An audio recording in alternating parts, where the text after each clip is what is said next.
السلام علیکم، کیسے ہیں سب؟ میں زہرا آپ کی خدمت میں ایک بار پھر ایک نئی مزے کی کہانی لے کر آئی ہوں جس کا نام ہے سبز رخ پھولوں کی۔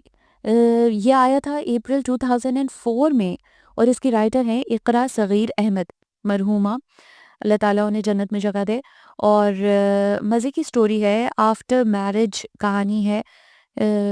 تھوڑا شکی مزاج شوہر ہے اور اسی بنا پر جو ہے وہ یہ کہانی آگے بڑھ رہی ہے۔ کس طرح سے کہانی کو کون کون سے موڑ لیتی ہے یہ آپ کو سن کے پتہ چلے گا اور مزہ آئے گا سن کے۔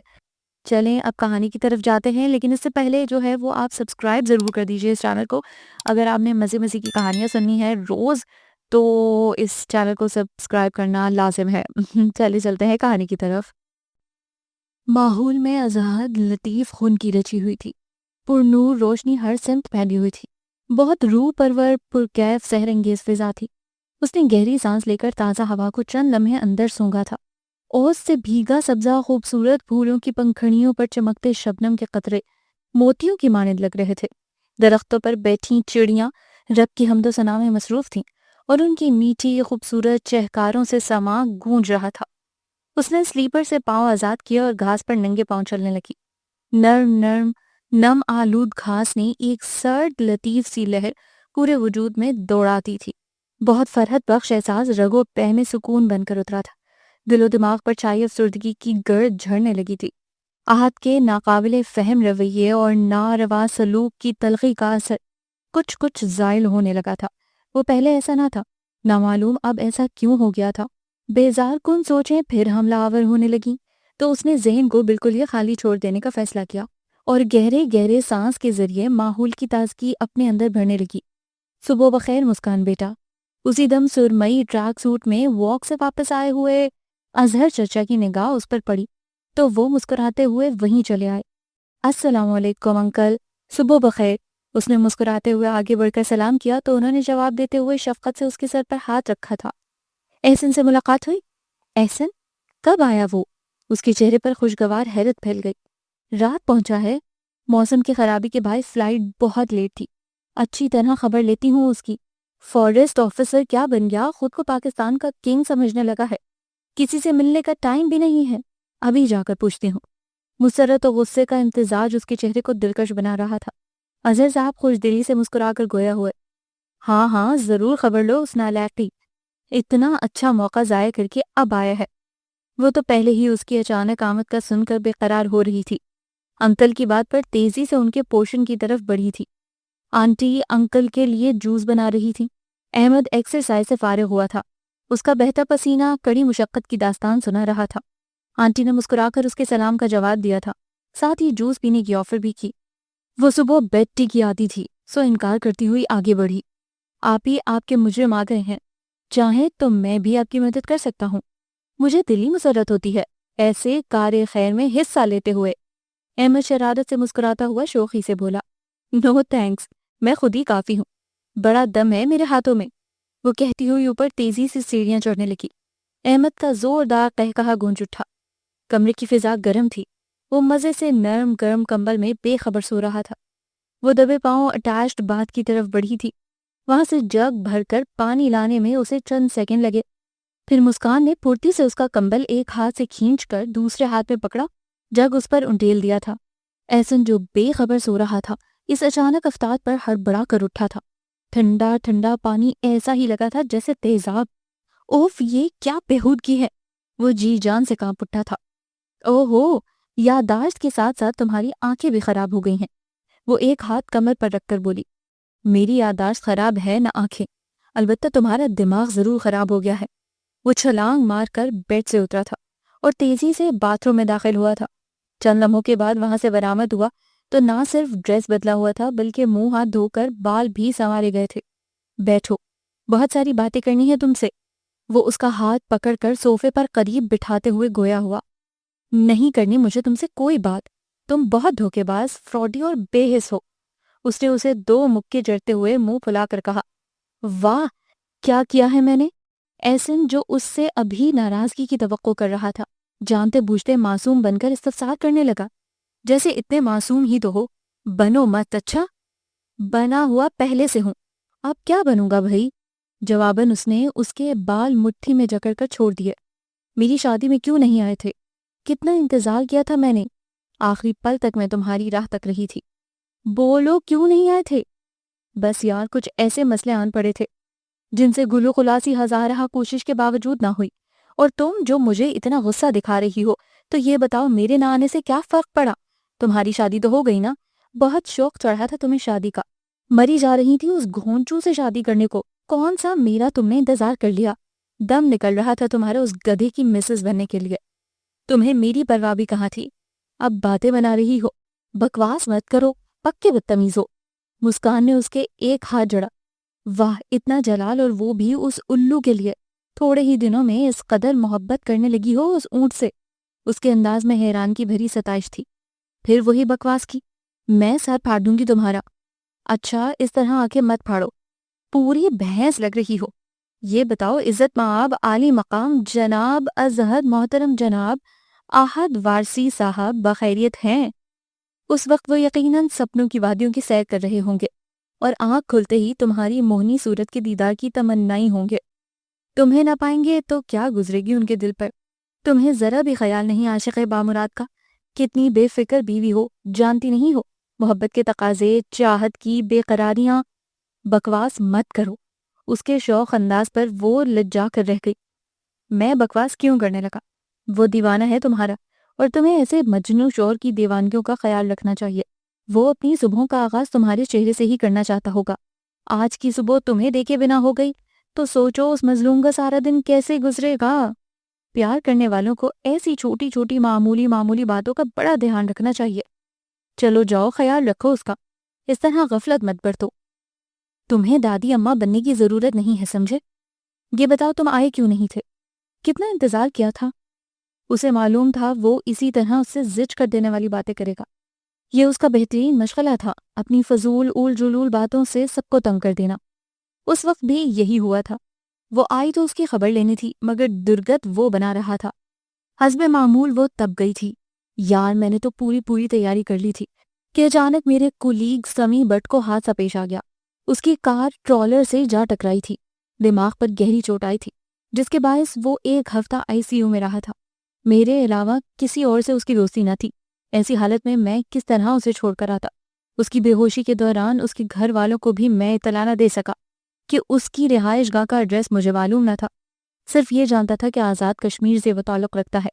اس کے ہوش میں آنے کے بعد اس کے گھر اطلاع دی۔ جب تک تمہاری شادی کو وقوع پذیر ہوئے 2 ہفتے سے زائد عرصہ گزر چکا تھا۔ میں نے سوچا جب وہ اہم تقریب گزر گئی تو جانا نہ جانا برابر ہے، سو اپنے فرائض کی بجا آوری کے بعد ہی اطمینان سے جاؤں گا۔ مجھے یقین ہے تمہیں مجھ سے اب کوئی شکایت نہ ہوگی، یا ابھی مزید کسی وضاحت کی ضرورت ہے؟ مجبوری ہے، یقین کرنا پڑے گا، ورنہ تم جتنے بڑے چیٹر ہو میں جانتی ہوں۔ زبان سنبھال کر لڑکی، ماں بدولت تمہارا لحاظ کر رہے ہیں تو تم سر پر ہی چڑھی جا رہی ہو۔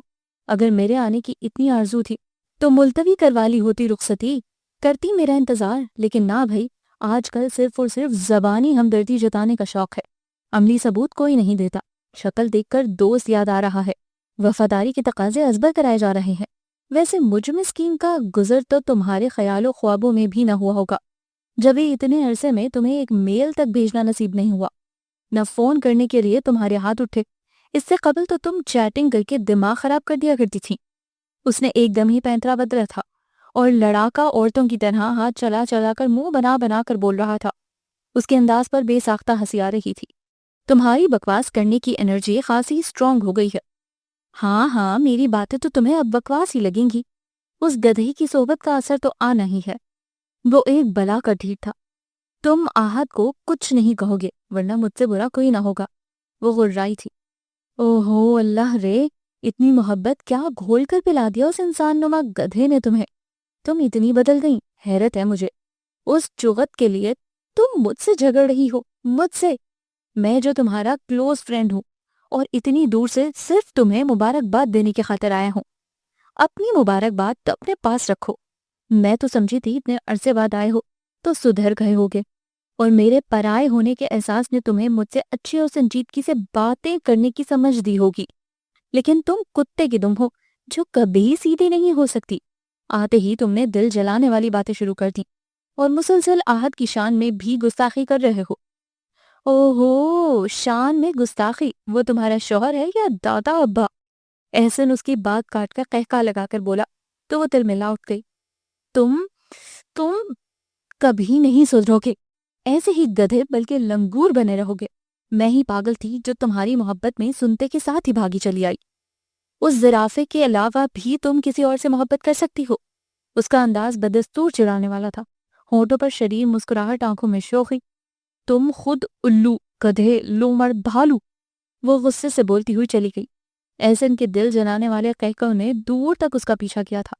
اپنے پورشن کی طرف آئی تو ممی رحمت بوا کی مدد سے ناشتہ لگوا چکی تھی۔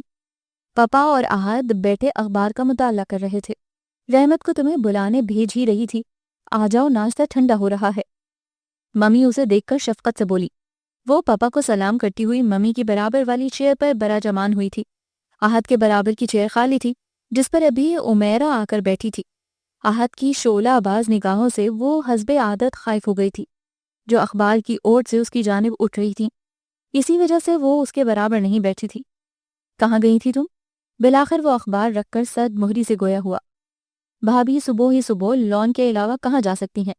قدرتی نظاروں کا تو بھابھی کو کریز ہے، روز صبح و شام وہیں ہوتی ہیں۔ امیرہ نے اس کی پریشانی حل کر دی تھی، ورنہ وہ تو سچ بول دیتی اور رد عمل کے طور پر احد کے خونخوار موڈ کو بھگتنا پڑتا۔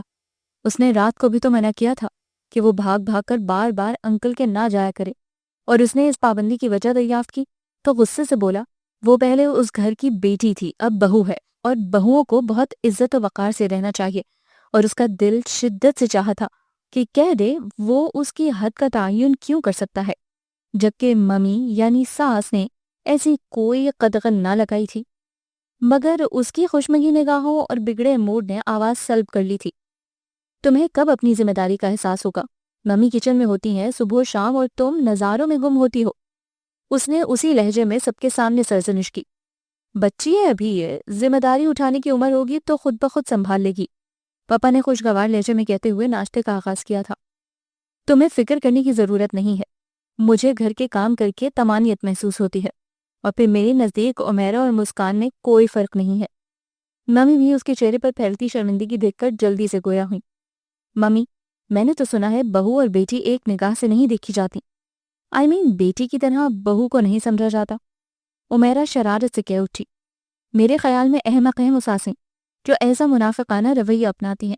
میں تو صرف اتنا جانتی ہوں، جس طرح مجھے احد عزیز ہے اسی حوالے سے مسکان بھی مجھے پیاری ہے، اور بہت پیاری ہے۔ انہوں نے اس کی بات پر کہا۔ چند لمحے قبل کمرہ جتنا پرسکون اور خوبصورت لگ رہا تھا اب احد کے ہاتھوں اپنی درگت بنائے جانے پر بکھرا پڑا تھا، ساتھ ہی وہ بھی کارپٹ پر ٹوٹ کر بکھرے کرسٹل کے گلدان کی طرح اپنی ذات کی کرچیاں بکھری دیکھ رہی تھی۔ آنسو بن بلائے مہمانوں کی طرح امڑے چلے آ رہے تھے جن کو بڑی بے دردی سے ہاتھوں سے مسل رہی تھی۔ شام کو آفس سے وہ خوشگوار موڈ میں آیا تھا۔ مسکان نے بڑی چاہ سے پکوڑوں اور چائے کی فرمائش کی تھی۔ وہ اس کے پل پل بدلتے موڈ سے خوفزدہ رہتی تھی۔ اس کے موڈ کی خوشگواریت نے اس پر بھی گہرا اثر ڈالا تھا۔ بہت خوش انداز میں وہ پکوڑوں کے علاوہ سینڈوچز اور چپس بھی چائے کے ہمراہ تیار کر کے ٹرالی میں رکھ رہی تھی کہ احسن کے زوردار انداز میں سلام کرنے کی آواز آئی۔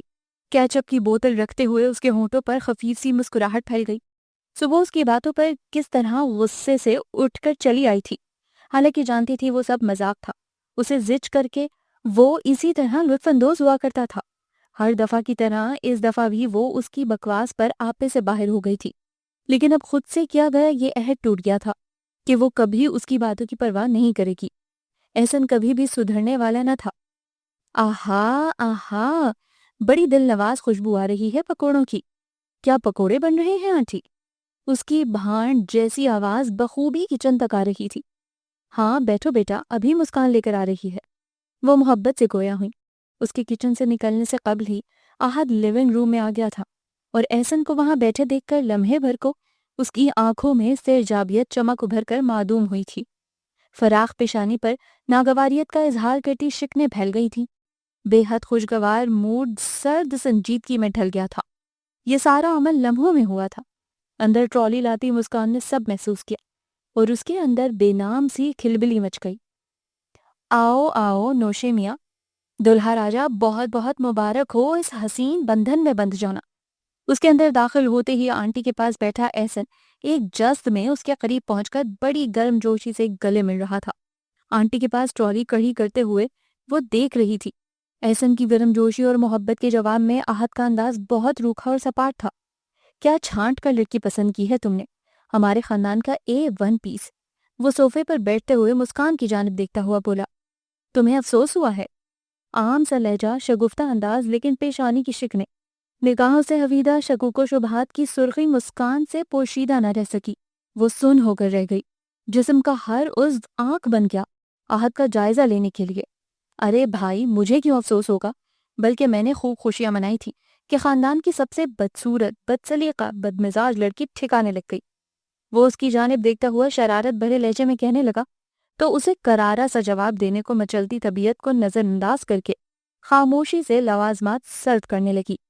یہ تم زیادتی کر رہے ہو احسن بیٹا، مسکان جتنی پیاری ہے ذائقہ اس کے ہاتھوں کا اتنا ہی اچھا ہے، ہنرمند و سلیقہ مند عمیرہ سے زیادہ ہے۔ آنٹی اس کے ہاتھ سے لوازمات کی پلیٹ لیتے ہوئے توصیفی لہجے میں بولی تھی۔ کیا جادو کر ڈالا ساس صاحبہ پر، بڑی تعریفیں ہو رہی ہیں۔ وہ پلیٹ دینے کے لیے جھکی تو احسن جھک کر اس سے سرگوشی میں مخاطب ہوا۔ اس نے جواب تو نہ دیا، البتہ ہونٹوں پر مسکراہٹ پھیل گئی۔ اس لمحے آہت کا چہرہ سرخ ہو گیا، پیشانی پر پڑی شکنوں میں مزید اضافہ ہو گیا۔ وہ کنکھیوں سے ان دونوں کی طرف ہی دیکھ رہا تھا۔ تمہیں یاد تھا مجھے پکوڑے کتنے پسند ہیں؟ واہ واہ، اتفاقاً پکوڑے بڑے زبردست بنی ہیں۔ وہ ڈھیر کیچپ لگا کر کھاتا ہوا بول اٹھا۔ اسی دم اس نے ممی اور آہت کو سرو کرنے کے بعد پلیٹ اس کی طرف بڑھائی تو آہت نے جھٹکے سے اس کا ہاتھ دور کیا تھا۔ صرف چائے دو، لہجہ تھا یا لہراتا ہوا کوڑا برسا تھا، وہ ہراساں رہ گئی۔ مگر آپ نے تو بہت شوق سے پکوڑے بنوائے تھے۔ موڈ نہیں ہے اب، چائے دو۔ ایک لمحہ اس کی نگاہ اٹھی تھی، کیسی وحشت، کیسی کاٹ تھی، وہ پوری جان سے کانپ اٹھی۔ دے دو بہو، اس کی یہی عادت ہے، گھڑی میں اولیاء گھڑی میں بھوت والی، بہت جلدی اس کی پسند ناپسند میں بدل جاتی ہے۔ آنٹی چپس کھاتے ہوئے خوشگوار انداز میں گویا ہوئیں۔ وہ دونوں ہی اس کی حالت سے بے خبر تھے۔ مسکان نے پلیٹ ٹرالی پر رکھی اور ٹی پاٹ سے چائے نکال کر کپ سوسر سمیت اسے تھمائی، جو ایک جھٹکے سے تھاما گیا تھا۔ کھا لو یار، کیوں کفران نعمت کر رہے ہو؟ میں تو حیران ہو رہا ہوں، شادی کے بعد اس کے ہاتھ میں اس قدر لذت کیسے آ گئی؟ احسن نے اس کی جانب دیکھتے ہوئے کہا۔ اس کی پلیٹ آدھے سے زیادہ صاف ہو گئی تھی۔ تم کھاؤ، تمہیں کھاتے ہوئے دیکھ کر انہیں زیادہ مسرت ہوگی۔ میں تو کھا رہا ہوں، اور اسی لیے کھا رہا ہوں کہ اسے خوشی ہوگی۔ دراصل ہم بیسٹ فرینڈز رہے ہیں۔ احسن مسکرا کر گویا ہوا۔ ہاں، بیسٹ فرینڈز یا بیسٹ لورز؟ اندر زہریلی سوچ ابھری۔ مسکان، تم کچھ کیوں نہیں کھا رہی ہو؟ لو نا، میاں کا ساتھ دینے کی ضرورت نہیں ہے۔ تم نے سنا نہیں، آنٹی نے بتایا تو ہے، آہت گھڑی میں اولیاء گھڑی میں بھوت بن جاتے ہیں۔ تو میرے خیال میں یہ ان کے بھوت بننے کا ٹائم ہے، اور میرے نالج کے مطابق بھوت وہ نہیں کھاتے جو ہم کھاتے ہیں۔ چائے بھی آہت نے ازراہ مروت پی ہے۔ اس کی ایک اس عادت سے بھی وہ تنگ تھی کہ وہ ہر کسی سے مذاق شروع کر دیتا تھا، خواہ سامنے والے کا موڈ جو بھی ہو، اسے پرواہ نہ تھی۔ اسے مجبوراً ایک سینڈوچ اور چائے لینی پڑی تھی۔ دل عجیب وحشتناک اداسیوں کے جنگل میں گم ہو گیا تھا۔ تم آئے کب ہو؟ آہت چائے سپ کرتا ہوا پوچھنے لگا۔ آج صبح، کیا مسکان نے بتایا نہیں؟ صبح ہی صبح یہ کیا درگت بنا کر آئی ہے میری؟ مان چائے پیتے ہوئے اس کے زبردست پھندا لگا تھا، سانس گلے کی کسی گوشے میں اٹک گئی تھی، کپ ہاتھ سے چھوٹ کر کارپٹ پر گر گیا۔ ممی نے گھبرا کر اس کی کمر سہلائی تھی۔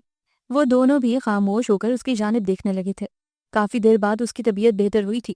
وہ کمرے میں جانے کے لیے کھڑی ہو گئی۔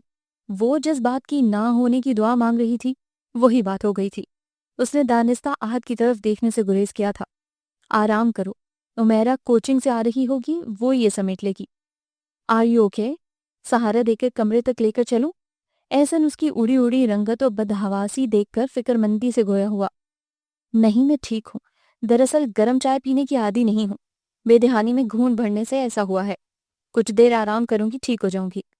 وہ تیزی سے وضاحت کرتی ہوئی کمرے میں آ گئی تھی۔ ایک انجانا خوف، بے معنی بے چینی اس کی رگ و پے میں سرایت کر گئی تھی۔ آج سے قبل اس نے محسوس کیا تھا احد احسن کے ذکر پر خاموش ہو جاتا ہے، اور ایسا کیوں ہوتا ہے اس نے سمجھنے کی کوشش ہی نہیں کی تھی، مگر آج اکھڑا اکھڑا رویہ، یہ بیزار انداز اور نگاہوں کے بدلتے رنگوں نے احد کی طرف سے اسے فکر مند کر ڈالا تھا۔ اسی طرح سوچوں میں الجھتے الجھتے وہ نیند کی وادیوں میں گم ہو گئی۔ کوئی چیز زبردست انداز میں گری تھی، زوردار آواز سے اس کی آنکھ کھل گئی تھی۔ وہ بھائی کہاں ہے میرا؟ اسے آنکھ کھولتے دیکھ کر وہ دہاڑا تھا۔ وہ برق رفتاری سے بیڈ سے اتری تھی اور مطلوبہ جگہوں پر اس کی موجودگی درکنار آثار تک نہ تھے۔ وہ کتابوں کے شیلف کی طرف بڑھی، ایک ایک کتاب ہٹا کر دیکھ لی، موبائل کہیں نہ تھا۔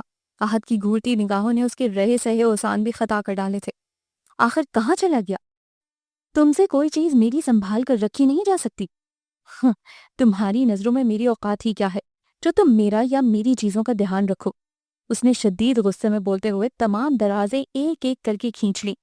ہیئر کلپس، میگزینز، جیولری، چوڑیاں، رومال اور بھی بہت کچھ چھوٹا موٹا سامان سنگریزوں کی طرح بکھر گیا تھا۔ بیڈ شیٹ، تکیے کے غلاف، کمبل وہ نوچ کر زمین پر پھینک چکا تھا۔ ڈریسنگ ٹیبل پر رکھی پرفیومز کی بوتلیں، جیل، ہیئر برش، پاؤڈرز، مسکان کا میک اپ کا سامان ہاتھ مار کر پھینک چکا تھا۔ اس کا جنون، اس کے اشتعال انگیزی اس کی حرکات و سکنات سے عیاں تھی۔ سفید رنگ غصے کی شدت سے سرخ انار ہو رہا تھا، آنکھیں انگاروں کی مانند، تیور ایسے کہ جیسے اسے اسی طرح سالم نگل جائے گا۔ کمرہ پورا ہی تہس تہس کر کے رکھ دیا تھا۔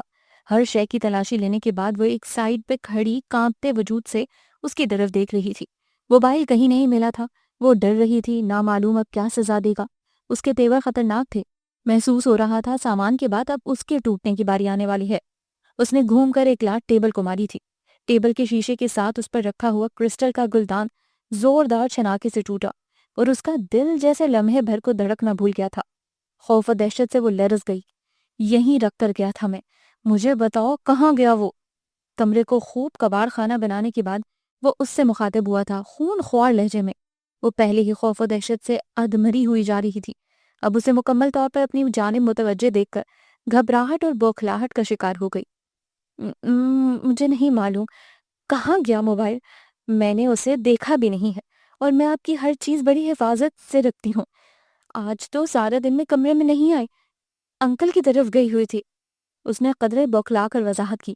تمہیں معلوم نہیں تو پھر کس کو معلوم ہوگا؟ عجیب بات کرتی ہو، اور میں نے تمہیں منع کیا ہے نا انکل کی طرف دوڑ دوڑ کے جانے کو، پھر تم کیوں گئیں؟ اور صبح ہی صبح احسن کے بیڈ روم میں گھس کر ایسی واہیات حرکت کرتے ہوئے ذرا شرم نہیں آئی؟ تمہیں اس کی طرف جانے کی ضرورت کیا تھی؟ وہ اسے گھورتے ہوئے پے در پے سوالات کی بوچھاڑ کر رہا تھا۔ نامعلوم خوف و گھبراہٹ کی کون سی قسم تھی کہ اس کے ہونٹ اس طرح آپس میں جڑ گئے، گویا گوند لگا کر بند کر دیے گئے ہوں۔ اس کی خاموشی پر نامعلوم اس کا کیا رسپانس ہوتا کہ اسی وقت دروازہ نوک کرتی امیرہ اندر آ گئی۔ کمرے کا حشر دیکھ کر اس کی بے ساختہ چیخ نکل گئی تھی۔ یہ کمرے کا حال کس نے کیا ہے؟ اس کی حیران و پریشان نظریں ہر شے کا جائزہ لے رہی تھیں۔ گڑیا، یہ موبائل کہاں سے ملا؟ وہ اس کے ہاتھ میں دبے موبائل کی طرف فوراً متوجہ ہوا تھا۔ بہن سے بات کرتے ہوئے اس کا لہجہ شیریں اور نرم تھا۔ میں یہی تو دینے آئی تھی آپ کو، شام میں آپ لیونگ روم میں بھول آئے تھے۔ یہاں ہوا کیا ہے؟ ٹوٹے پھوٹے بکھرے سامان کی طرف سے اس کی نگاہ اٹھ کر سامنے خاموش کھڑی مسکان پر جم گئی تھی۔ اڑی اڑی رنگت، چھلکنے کو بےتاب بھری بھری آنکھیں، شدت ضبط سے ہونٹ کاٹتی ہوئی مسکان کو دیکھ کر اسے صورتحال سمجھنے میں ذرا دیر نہ لگی، اور وہ مزید کچھ کہے بغیر برق رفتاری سے کمرے سے نکلی تھی اور لمحوں میں ممی کا ہاتھ پکڑے کمرے میں دوبارہ داخل ہوئی تھی۔ ہائے اللہ، یہ کیا حالت بنا رکھی ہے کمرے کی؟ کمرے میں قدم رکھتے ہی وہ حیرانی اور پریشانی سے گویا ہوئی تھی۔ میں یہی دکھانے کے لیے آپ کو یہاں لائی ہوں، بھائی سے پوچھئے، یقیناً یہ انہی کے مزاج کا کمال ہے۔ امیرہ شکایتی انداز میں احد کی طرف اشارہ کر کے بولی۔ ممی کو دیکھ کر اس کی جان میں جان آئی تھی۔ ممی، میرا موبائل نہیں مل رہا تھا، وہ ڈھونڈنے کے چکر میں ہی یہ سب ہو گیا ہے۔ اس کے اطمینان بھرے انداز میں کوئی افسوس یا ندامت کا شائبہ تک نہ تھا۔ یہ انداز مسکان کے ساتھ ساتھ ان دونوں کو بھی سخت ناگوار گزرا تھا۔ ایک موبائل کی خاطر تم نے یہ ادھم مچا رکھا ہے؟ کیا دماغ خراب ہو گیا ہے تمہارا؟ اس عمر سے ہی سٹیانے لگے ہو؟ کن لوگوں کی صحبت میں رہ رہے ہو جو یہ اٹھائی گیروں جیسے انداز پیدا ہو گئے ہیں؟ سامان کا جو خرابہ کیا سو کیا، ناحق اس بچی کا بھی خون خشک کر ڈالا تم نے۔ پہلے ایک نظر لیونگ روم میں بھی ڈال آتے۔ کمرے کی حالت سے زیادہ انہیں فکر و رنج ڈری سہمی متباہر سی کھڑی مسکان کو دیکھ کر ہوا تھا، جو ان کے قریب آ گئی تھی۔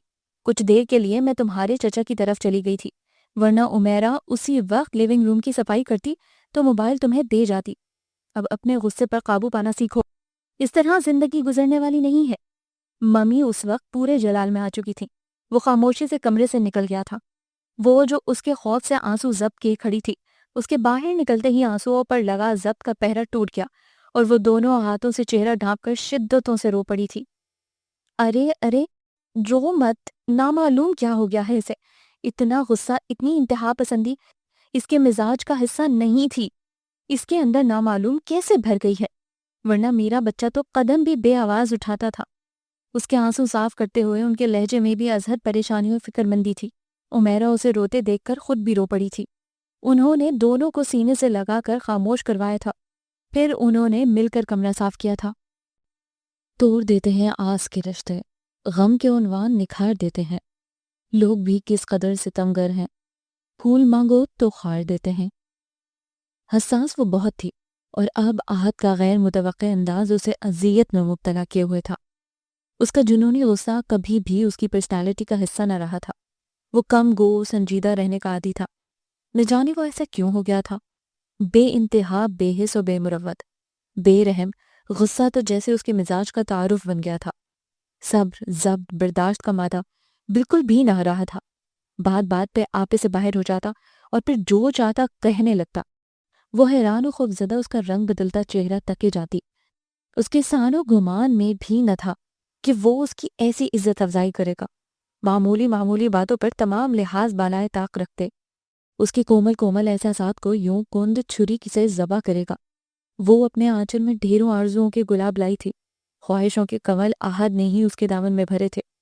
یہ شادی خالصتاً آہد کی ضد، شدید خواہش و اصرار پر ہوئی تھی۔ آہد کی ان شدتوں نے اسے خوش فہم بنا ڈالا تھا۔ اس کی زندگی بدل کر رہ گئی تھی۔ وہ اس کے سپنوں پر قابض ہو گیا تھا، دھڑکنوں میں بس گیا۔ یہ خیال ہی کس قدر جاں افزا اور روح پرور تھا کہ وہ آہد کی خواہش ہے، وہ اسے چاہتا ہے بے حد، بے حساب۔ اس کے اصرار پر ہی جھٹ پٹ شادی کا انتظام کیا گیا تھا۔ نہ جانے کس لمحے وہ اس کی نگاہوں کا مرکز بن گئی تھی کہ وہ جہاں ہوتی اس کی نگاہیں بھی آس پاس رہتی۔ وہ ہر لمحہ، ہر پل اسی کی کھوج میں رہنے لگا تھا۔ پہلے پہل اسے ان نظروں سے ازحد الجھن ہوا کرتی تھی، کیونکہ پہلے وہ سب ایک ساتھ یہیں رہا کرتے تھے۔ باوجود ایک ساتھ پروان چڑھنے کے وہ آپس میں بے تکلف نہیں تھے۔ آہد تمام کزن سے مختلف تھا، کسی سے بھی بے تکلف نہ ہوتا تھا۔ عجب لا تعلقی اور بے اعتنائی تھی اس کی طبیعت میں۔ وہ خود میں مگن ان سے دور دور رہتا تھا۔ جو کبھی مجبوراً ان کی گیدرنگ میں بیٹھ بھی جاتا تو اسی لا تعلق انداز میں اسے بار بار مخاطب کرنا پڑتا تو مختصر جواب دیا کرتا تھا۔ ثنا کا کہنا تھا کہ آہد بھائی اپنی خوبصورت آواز کی حفاظت کرتے ہیں کہ کہیں زیادہ استعمال سے خراب نہ ہو جائے، اس لیے زیادہ بولنے سے گریز کرتے ہیں۔ ثنا کے انکشاف نے انہیں نئے کام پر لگا دیا۔ وہ ہمہ وقت اس کی آواز سننے کی متمنی، جان جان کر اس سے بات کرنے پر اکساتی۔ انہیں ثنا کی بات کا قائل ہونا ہی پڑا تھا۔ ان سب نے محسوس کیا تھا نہ صرف اس کی آواز دلکش ہے، بلکہ دھیما دھیما پھوار سا برساتا لہجہ بھی شاندار ہے۔ پھر بھی آہد بھائی اتنا کم کیوں بولتے ہیں؟ سمیرا کنفیوز تھی۔ ارے بھائی وہ گدھا ہے، اور گدھے اپنی آواز کو بخوبی سمجھتے ہیں۔ گدھے تم خود ہو، ہر کسی کو اپنی طرح مت سمجھا کرو۔ مسکان نے چھیڑا۔ اے دم کٹی بندریا، تمہیں درمیان میں بولنے کی کوئی ضرورت نہیں ہے۔ تم خود ہو کان کٹے لنگور۔ مسکان تپ کر کہہ اٹھتی۔ بحث کا موضوع بدل جاتا، ان میں ہمیشہ کی طرح جنگ چھڑ جاتی، جس میں دونوں فریق ہی ہتھیار ڈالنے پر تیار نہ ہوتے۔ ان کی نوک جھوک سے باقی سب خوب لطف اندوز ہوتے۔ ان دونوں میں جتنی گہری دوستی تھی اتنی ہی ایک دوسرے سے لڑائیاں بھی لڑی جاتی تھیں، جو جلد کبھی صلح و جنگ میں بدلتی رہتی تھیں۔ بہت اچھے دن تھے وہ، کبھی نہ محو ہونے والی یادوں سے وابستہ۔ انہی دنوں اسے آہد کی نگاہوں کے بدلتے رنگ ڈسٹرب کرنے لگے تھے۔ وہ اس سے بات نہیں کرتا تھا، مگر اس کی بولتی نگاہیں اسے بدحواس رکھتی تھیں۔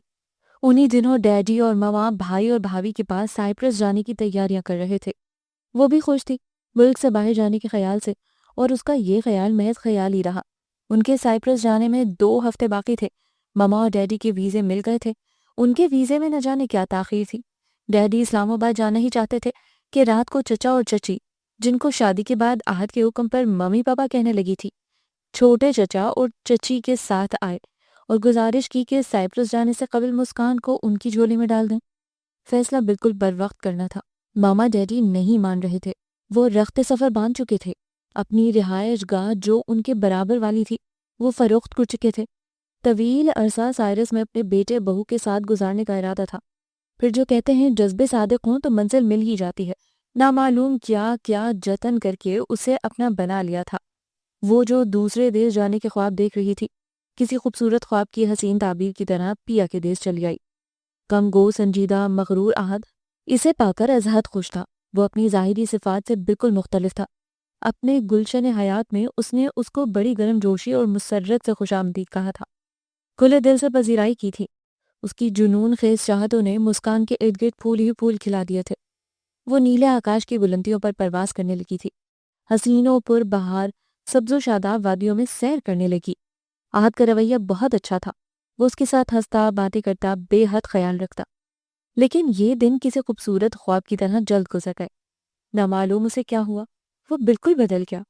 کم سخن پہلے تھا، اب تو گویا لب وا کرنا ہی بھول گیا تھا، اور جو کبھی کوئی بات کرتا بھی تو ایسی کہ وہ پہروں اس کے انداز پر کرتی، روتی اور سوچتی اسے کیا ہو گیا ہے، وہ ایسا کیوں ہو گیا ہے، پہلے تو ایسا نہ تھا، پھر یہ اچانک کیا ہو گیا۔ سخت مزاج اس قدر کہ کرختگی چہرے سے حویدہ ہوتی تھی، آنکھیں خفگی سے بھری، ہنسنا درکنار مسکرانا بھی بھول گیا تھا۔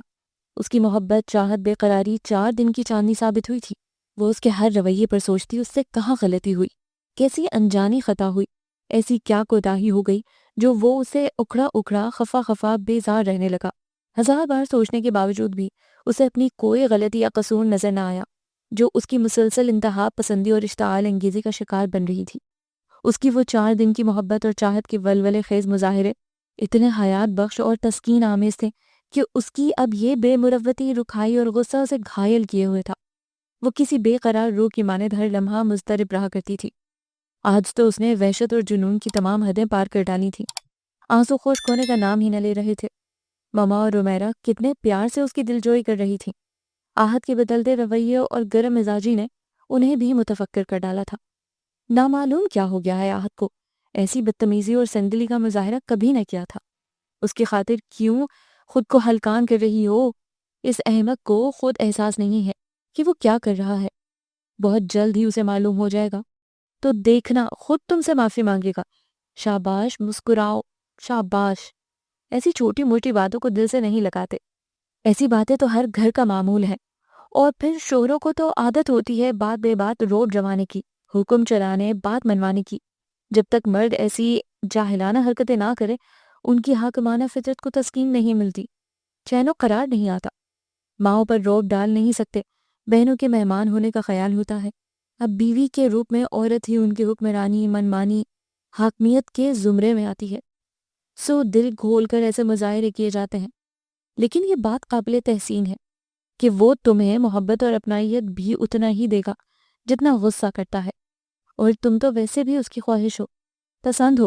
بڑی چاہ سے اس نے تمہیں اپنے جیون میں شامل کیا ہے۔ اس کی پہلی تمنا، آخری خواہش تم ہی تو ہو۔ ان کا مشفقانہ انداز ایک شریر دوست کی طرح ہو گیا، اور اس کے بھیگے چہرے پر شرمیلی مسکراہٹ پھیل گئی تھی۔ تھینکس گاڈ بھابھی، آپ مسکرائیں تو صحیح، ورنہ مجھے تو لگ رہا تھا آپ کے آنسوؤں کے سیلاب میں ہم سب ڈوب جائیں گے۔ امیرا ٹرے میں چائے کے ہمراہ سنیک بھی لے آئی تھی، کیونکہ اس نے کھانے سے انکار کر دیا تھا۔ ماما کے حکم کے مطابق اسے چائے کے ساتھ سنیک بھی لینے پڑے تھے۔ امیرا یونیورسٹی کے قصے سنانے لگی، جو قصے کم چٹکلے زیادہ تھے۔ ماما بھی اپنی یادداشت سے کھینچ کھانچ کر کوئی ایسی بات ضرور سنا رہی تھی جس سے بے ساختہ ہونٹوں پر مسکراہٹ بکھر رہی تھی۔ وہ ماں بیٹی اس کی دلجوئی میں لگی ہوئی تھی۔ ان کی اتنی محبت و اپنائیت بھرے دلاسوں نے اس کی ذہنی کثافت کافی حد تک دور کر دی تھی۔ وہ خود کو قدرے بہتر محسوس کر رہی تھی۔ وہ رات کو لیٹ آیا تھا، وہ سوئی نہیں تھی۔ تم ابھی تک کیوں جاگ رہی ہو؟ احد نے کوٹ اتار کر بیڈ پر ڈالتے ہوئے نارمل لہجے میں کہا۔ اس کا انداز پرسکون تھا، شام کی ناگواریوں کا کوئی ہلکا سا شائبہ تک نہ تھا۔ پرسکون چہرہ، نرم انداز، بلا کی معصومیت اور بے فکری تھی۔ کھانا لاؤں؟ اس کی پرسکون انداز اور لاپرواہی نے مسکان کے اندر جاری کھولن کو مزید بڑھا دیا۔ بھلا اسے بے عزت کر کے وہ خود کس قدر راحت اور چین سے تھا۔ اسے اس کی بے نیازی نے بے چین کر دیا تھا۔ جب دل میں شکوے شکایتوں کے انبار لگ جائیں، لہجے میٹھے جذبوں سے عاری، سپاٹ و خشک ہو جاتے ہیں، زبان کڑوی اور لفظ بے تاثر ہو جائے تو یہی حالت ہوتی ہے جو اس وقت اس کی تھی۔ احد نے چونک کر اس کی جانب دیکھا۔ بھاری پپوٹے، سرخ ناک، ستا چہرہ، لگاوٹ اور چاہت سے آری سپاٹ لہجہ اسے بری طرح سلکا گیا۔ نو تھینکس، وہ جھنجھلا کر گویا ہوا اور پاؤں پٹکتا ہوا اٹیچڈ باتھ کی طرف بڑھ گیا۔ نائٹ ڈریس پہن کر باہر آیا تو اس کی جانب دیکھے بغیر ہی لائٹ آف کر دی۔ اس کے برابر سے تکیہ کھینچ کر بیڈ کے کارنر پر لیٹ گیا۔ از حد بیگانہ اور سرد رویہ تھا اس کا۔ مسکان کے دل میں کھلی کومل سی خواہش، دلکش سی امید، معصوم سا خیال، موہوم سی آس کہ وہ اپنی زیادتی پر شرمندگی کا اظہار کرے گا۔ اس کے بے رحم اور سنگ دل رویے کی آنچل نے کومل سی خواہش کو کھلنے سے قبل ہی جلسہ ڈالا تھا۔ اس کی یہ بیگانگی اور لا تعلقی اس کے دل پر ضربیں لگانے لگی تھی۔ وہ خاموشی سے بے آواز دل کی گھٹن آنسوؤں کی صورت میں بہانے لگی۔ بے چینی اسے بھی گھیرے میں لینے لگی تھی۔ دم بدم بدلتی کروٹیں اس کی مضطرب اور بے کل ہونے کی غماز تھیں۔ اس کے آنسو اسے بے چین کر رہے تھے، لیکن جہاں انا یا ناک کا مسئلہ آ جائے وہاں بے چینی اور اضطراب تو برداشت کر لیا جاتا ہے، مگر پہل کرنا، جھکنا منظور نہیں ہوتا۔ وہ بھی ایسا ہی تھا، انا پرست اور خوددار حد سے سوا۔ وہ کروٹیں بدلتا بدلتا کسی پہر سو گیا تھا۔ نیند مسکان سے روٹھی رہی تھی۔ آنسو دوپٹے سے رگڑتے ہوئے کروٹ بدلی۔ وہ جو ناراضگی کا اظہار کرتا ہوا بیڈ کے کارنر پر سو گیا تھا، کروٹیں بدلتا ہوا بہت قریب آ گیا تھا۔ نفاست سے سنورے رہنے والے بال بکھر کر پیشانی پر پھیلے ہوئے تھے۔ سحر انگیز آنکھیں بند تھیں۔ وہ بے خبر نیند میں محو خواب تھا۔ اس وقت اس کے چہرے پر انوکھی سی چمک پھیلی ہوئی تھی۔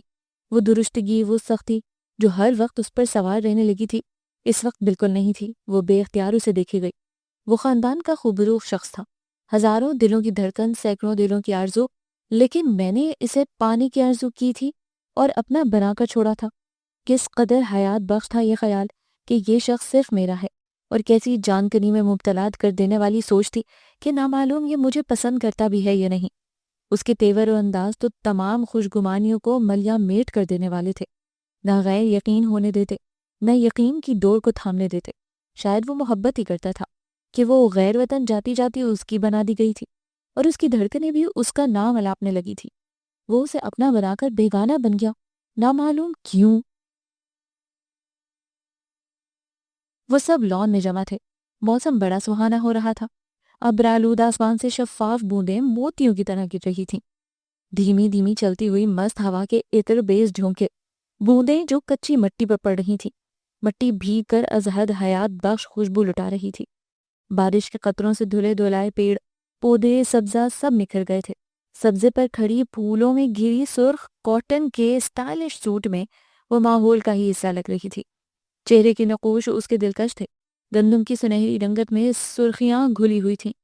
اس کی سیاہ آنکھیں بہت دلکش اور خوبصورت تھیں۔ قد متناسب اور قد و خال پرکشش تھے۔ سیاہ ریشمی بال دراز و گھنے تھے۔ وہ رعنائی اور دل ربائی کا مرقع تھی۔ ہنستی مسکراتی خوش و شاداب سی مسکان کا یہ روپ بہت عرصے بعد وہ دیکھ رہا تھا۔ اس کی مسکراہٹ اور شوخی پر وہ فدا ہوا تھا، اور اس کی زندگی میں آنے کے بعد ہنسنا، مسکرانا، شوخی اور شرارت سب بھول گئی تھی۔ ہمہ وقت کھوئی کھوئی رہتی، خاموش اور گمسم، گویا بات کرے گی تو رو پڑے گی۔ مسکان، کبھی میری موجودگی میں بھی اس طرح ہنستی مسکراتی رہا کرو۔ تمہاری اس روپ کا تو میں دیوانہ ہوں۔ تمہاری انہی شوخیوں نے تو میری راتوں کی نیندیں، دن کا سکون اور قرار لوٹ لیا تھا۔ تمہیں حاصل کرنے کے لیے میں نے بزرگوں کو خودکشی کرنے کی دھمکی دیتی تھی۔ اگر تم مجھے نہ ملتی تو زندگی موت سے بدتر ہو جاتی۔ تمہیں پا کر محسوس ہوا میں نے زندگی کا مقصد پا لیا ہے، لیکن وہ مسرت، وہ شادمانی لمحاتی ثابت ہوئی۔ تمہیں پا کر کچھ دنوں بعد مجھے محسوس ہوا تم میری منزل تھیں، مگر میں تمہاری منزل نہ تھا۔ تمہارے ہونٹوں پر ہر وقت احسن کا نام تھا۔ احسن ایسا ہے، وہ ایسے چلتا ہے، وہ ویسے بیٹھتا ہے، اسے یہ ڈش پسند ہے، اسے یہ ڈرنک پسند ہے، وہ اس طرح ہنستا ہے، اس کا پسندیدہ پھول سن فلاور ہے، اس کا پسندیدہ کلر، وغیرہ وغیرہ۔ شادی کے ابتدائی دنوں میں جب ہم دونوں کے درمیان کوئی تیسری پرچھائیں بھی مجھے قطعی گوارا نہ تھی، تم اس کو موجود رکھتی تھی، جو نہ ہوتے ہوئے بھی ہمارے درمیان موجود رہتا تھا۔ میں جتنا اس سے پیچھے چھڑانا چاہتا، تم اتنا ہی اس کو ہمارے درمیان گھسیٹتی تھی۔ احسن جو میرا کزن ہے اور اب مجھے رقیب لگنے لگا ہے، اور کیوں نہ لگے؟ جو شخص کسی لڑکی کو اپنے شوہر سے زیادہ عزیز ہو وہ رقیب ہی لگے گا نا، رفیق نہیں۔ میں جو مسکان سے اپنے بارے میں سننا چاہتا تھا، میں جو اپنی محبت اور لگن دیوانگی کے قصے اس کو سناتا تھا، اپنی بےتابیاں، بے چینیاں اور بے قراریوں کی داستان اسے کئی کئی بار سنا چکا تھا۔ جواباً اس سے بھی ایسی ہی بے قراریوں کا احوال جاننا چاہتا تھا، مگر جواباً محبت کے اظہار اور قرار کے بجائے احسن نامہ سننے کو ملتا تھا۔ شادی کی 2 ماہ گزر جانے کے باوجود اسے معلوم نہیں کہ میرا فیوریٹ کلر کون سا ہے۔ ہاں، اسے یہ معلوم ہے کہ احسن مسٹرڈ سوٹ کے ساتھ کس میچنگ کی ٹائی اور رومال پسند کرتا ہے۔ آہد اوپر ٹیرس پر کھڑا اسے پھولوں اور کلیوں کے درمیان کھلکھلاتے ہوئے دیکھ کر سوچ رہا تھا۔ وہ ایک شیڈ نیچے اس طرح کھڑا تھا کہ بوندوں سے بھی بچا ہوا تھا اور نیچے بھی آسانی سے دیکھ رہا تھا۔ وہ آفس سے جلدی آ گیا تھا۔ موسم انجوائے کرنے کا ارادہ بہت عرصے بعد بنا تھا اور ایسے میں وہ جان عزیز بھی سراپا بہار بنی کھڑی تھی۔ محبت نے ایک دم ہی جوش مارا تھا۔ شکوے شکایتیں اس رومان پرور موسم میں کہیں چھپ گئے تھے۔ منہ کھول کر تیز ہوتی بوندوں کو حلق میں جذب کرتی ہوئی مسکان پر پہلے کی طرح ٹوٹ کر پیار آیا تھا۔ اس کے وجیح چہرے پر دھیمی مسکراہٹ پھیل گئی۔ چند لمحے اسے دیکھنے کے بعد لانگ ڈرائیو اور ڈنر کا پروگرام بناتا وہ اندر کی جانب بڑھ گیا تھا۔ تمہارا بالما نہیں سٹوپڈ، بالمی ہوگی، غلط گا رہے ہو، تمہیں اس طرح گانا چاہیے۔ آئے موسم رنگیلے سہانے، جیا نہیں مانے تو چھٹی لے کر آجا بالمی۔ مسکان نے فوراً تصحیح کی تھی۔ میں اپنے لیے نہیں بلکہ تمہارے لیے گا رہا تھا، میری بالمی تو میرے قریب ہی ہے۔ احسن نے سامنے جھولا جھولتی عمیرہ کو دیکھ کر شوخی سے کہا، ارے کہاں ہے آپ کی بالمی؟ ہمیں تو نظر نہیں آ رہی، پلیز بتائیں نا کہاں ہے، تاکہ ہم بھی ان کا دیدار کر کے ثواب دارین حاصل کریں۔ احمد از حد پر اشتیاق لہجے میں بے تابی سے گویا ہوا تھا۔ تمہاری قریب کی نظر خراب ہے، خاک نظر آئے گی۔ احسن احمد کو گھور کر بولا، اور تمہاری تو نظر ہی نہیں بلکہ نیت بھی خراب ہے، خبردار جو ایسی ویسی نظر ڈالی اس پر۔ مسکان آنکھیں نکال کر گویا ہو، اوہو، یعنی محبت کرنا نظر کی خرابی نیت کا فطور کہلاتا ہے۔ تو ڈیئر مائنڈ یو، آپ کے اس بلائنڈ بزلو نے پہلے یہ جراثیم پھیلائے ہیں تم پر نظریں اور نیت خراب کر کے۔ اسے کچھ کہنے کے بجائے جھٹ اس کی بن گئی، اور مجھے فضول روب دکھا رہی ہو۔ احسن، تمہیں کتنی بار کہا ہے آہد کو بدتمیزی سے مت پکارا کرو، اگر انہیں معلوم ہو گیا تو تمہارا حشر کر دیں گے۔ وہ تنک کر گویا ہوئی۔ اوہ گاڈ، انہیں؟ اس نے مسکان کے انداز میں کہا اور پھر استہزائی انداز میں ہنسنے لگا۔ ارے کیا حشر بگاڑے گا میرا وہ سالہ؟ واٹ سالہ؟ شرم نہیں آتی تمہیں اتنی بیہودہ زبان بولتے ہوئے؟ حسب عادت وہ بھرپور طیش میں آ گئی تھی۔ سالے کو سالہ نہیں تو ابا کہوں گا۔ احسن بھلا کہاں روب میں آنے والا تھا، ہماری تو برابری ہے، وہ میرا سالہ میں اس کا سالہ۔ احسن بھائی، کیوں آپ میری بھابھی کو تنگ کر رہے ہیں؟ عمیرہ جو کافی دیر سے انہیں لڑتے جھگڑتے دیکھ رہی تھی جھولے سے اتر آئی تھی۔ تم مجھے بھائی کب تک کہتی رہو گی؟ ساری زندگی۔ جتنی خفگی سے سوال کیا گیا تھا اتنی سادگی سے جواب ملا تھا۔ لا حول ولا قوت لڑکی، اب تم بڑی ہو گئی ہو اور یہ بھائی وائی کہنا چھوڑ دو، ورنہ ساری زندگی بھائی کے دہلیز پر ہی بیٹھی رہو گی۔ توبہ بھائی، احسن بھائی، نامعلوم آپ کیسی باتیں کرتے ہیں مجھ سے سمجھ نہیں آتی۔ عمیرہ شانے اچکاتی ہوئی اندر بڑھ گئی۔ احمد بھی معنی خیزی سے مسکراتا ہوا اندر کی جانب بڑھنے لگا۔ او بی جمالوں کے مردانے ماڈل، اپنا منہ بند رکھیو، کہیں سب کو تازہ ترین نیوز الرٹ سنا سنا کر متوجہ کر دے۔ اس نے پھرتی سے آگے بڑھ کر احمد کو گدی سے پکڑ کر وارننگ دی تھی۔ خدا کو حاضر ناظر جان کر جو کچھ بھی کہوں گا سچ کہوں گا، سچ کہوں گا، سچ کے سوا کچھ نہیں کہوں گا۔ وہ بھی اس کا بھائی تھا، آسانی سے کیسے مان جاتا؟ اچھا بیٹے، استاد سے استادی، یعنی میرا بلا مجھے کو میاؤں، یعنی یار مسکان، تم ہی کوئی مثال بتاؤ، مجھے یاد نہیں آ رہی۔ کھیسیانہ بلا کھمبا نوچے، تم پر بالکل سوٹ کرے گی۔ مسکان ہنستے ہوئے بولی۔ احمد نے تائیدی قہقہ لگایا تھا۔ احسن اس کی گدی چھوڑ کر مسکان کے پیچھے بھاگا تھا۔ بوندیں ہلکی بارش میں تبدیل ہو گئی تھیں۔ ابر بڑھ رہا تھا۔ شمال کی جانب سے سیاہ گنگور گھٹائیں خرامہ خرامہ چلی آ رہی تھیں۔ دوپہر کے وقت بھی رات کا گمان ہو رہا تھا۔ خوابناک اندھیرے کے باعث بلیک جینز گرے ٹی شرٹ میں انگلی میں کی رنگ گھماتا خاصے خوشگوار موڈ میں احد لان کی طرف بڑھ رہا تھا۔ وہ جانتا تھا مسکان کو لانگ ڈرائیو پر جانا اور چائنیز فوڈز بے حد پسند ہے۔ وہ خاموشی سے تیار ہوا تھا۔ ممی سے کیا آیا تھا؟ اب اچانک اسے سرپرائز دینا چاہتا تھا تاکہ اس کے خوش رنگ چہرے کے مسرت سے کھلتے پھولوں کی دلکشی محسوس کر سکے۔ وہ آنے والے مسحور کن لمحات کے تصور میں گم آگے بڑھتا جا رہا تھا کہ سامنے کا منظر دیکھ کر ایسے ٹھٹک کر رکا جیسے کوئی حسین خواب دیکھتے دیکھتے کوئی ڈراؤنا سپنا نظر آ جائے۔ وہ جہاں تھا وہیں رک گیا۔ چہرے کی خوشگواری ناگواری میں بدلنے لگی۔ کشادہ پیشانی شکنوں سے پر ہونے لگی۔ کچھ ساعت قبل جن آنکھوں میں خوبصورت چمک تھی، اب شعلے ناچ رہے تھے۔ ہونٹوں کا تبسم غائب ہو چکا تھا۔ وہ دونوں بھاگ بھاگ کر تھک گئے تو لان میں آویزاں سنگ مرمر کی بینچ پر بیٹھ گئے۔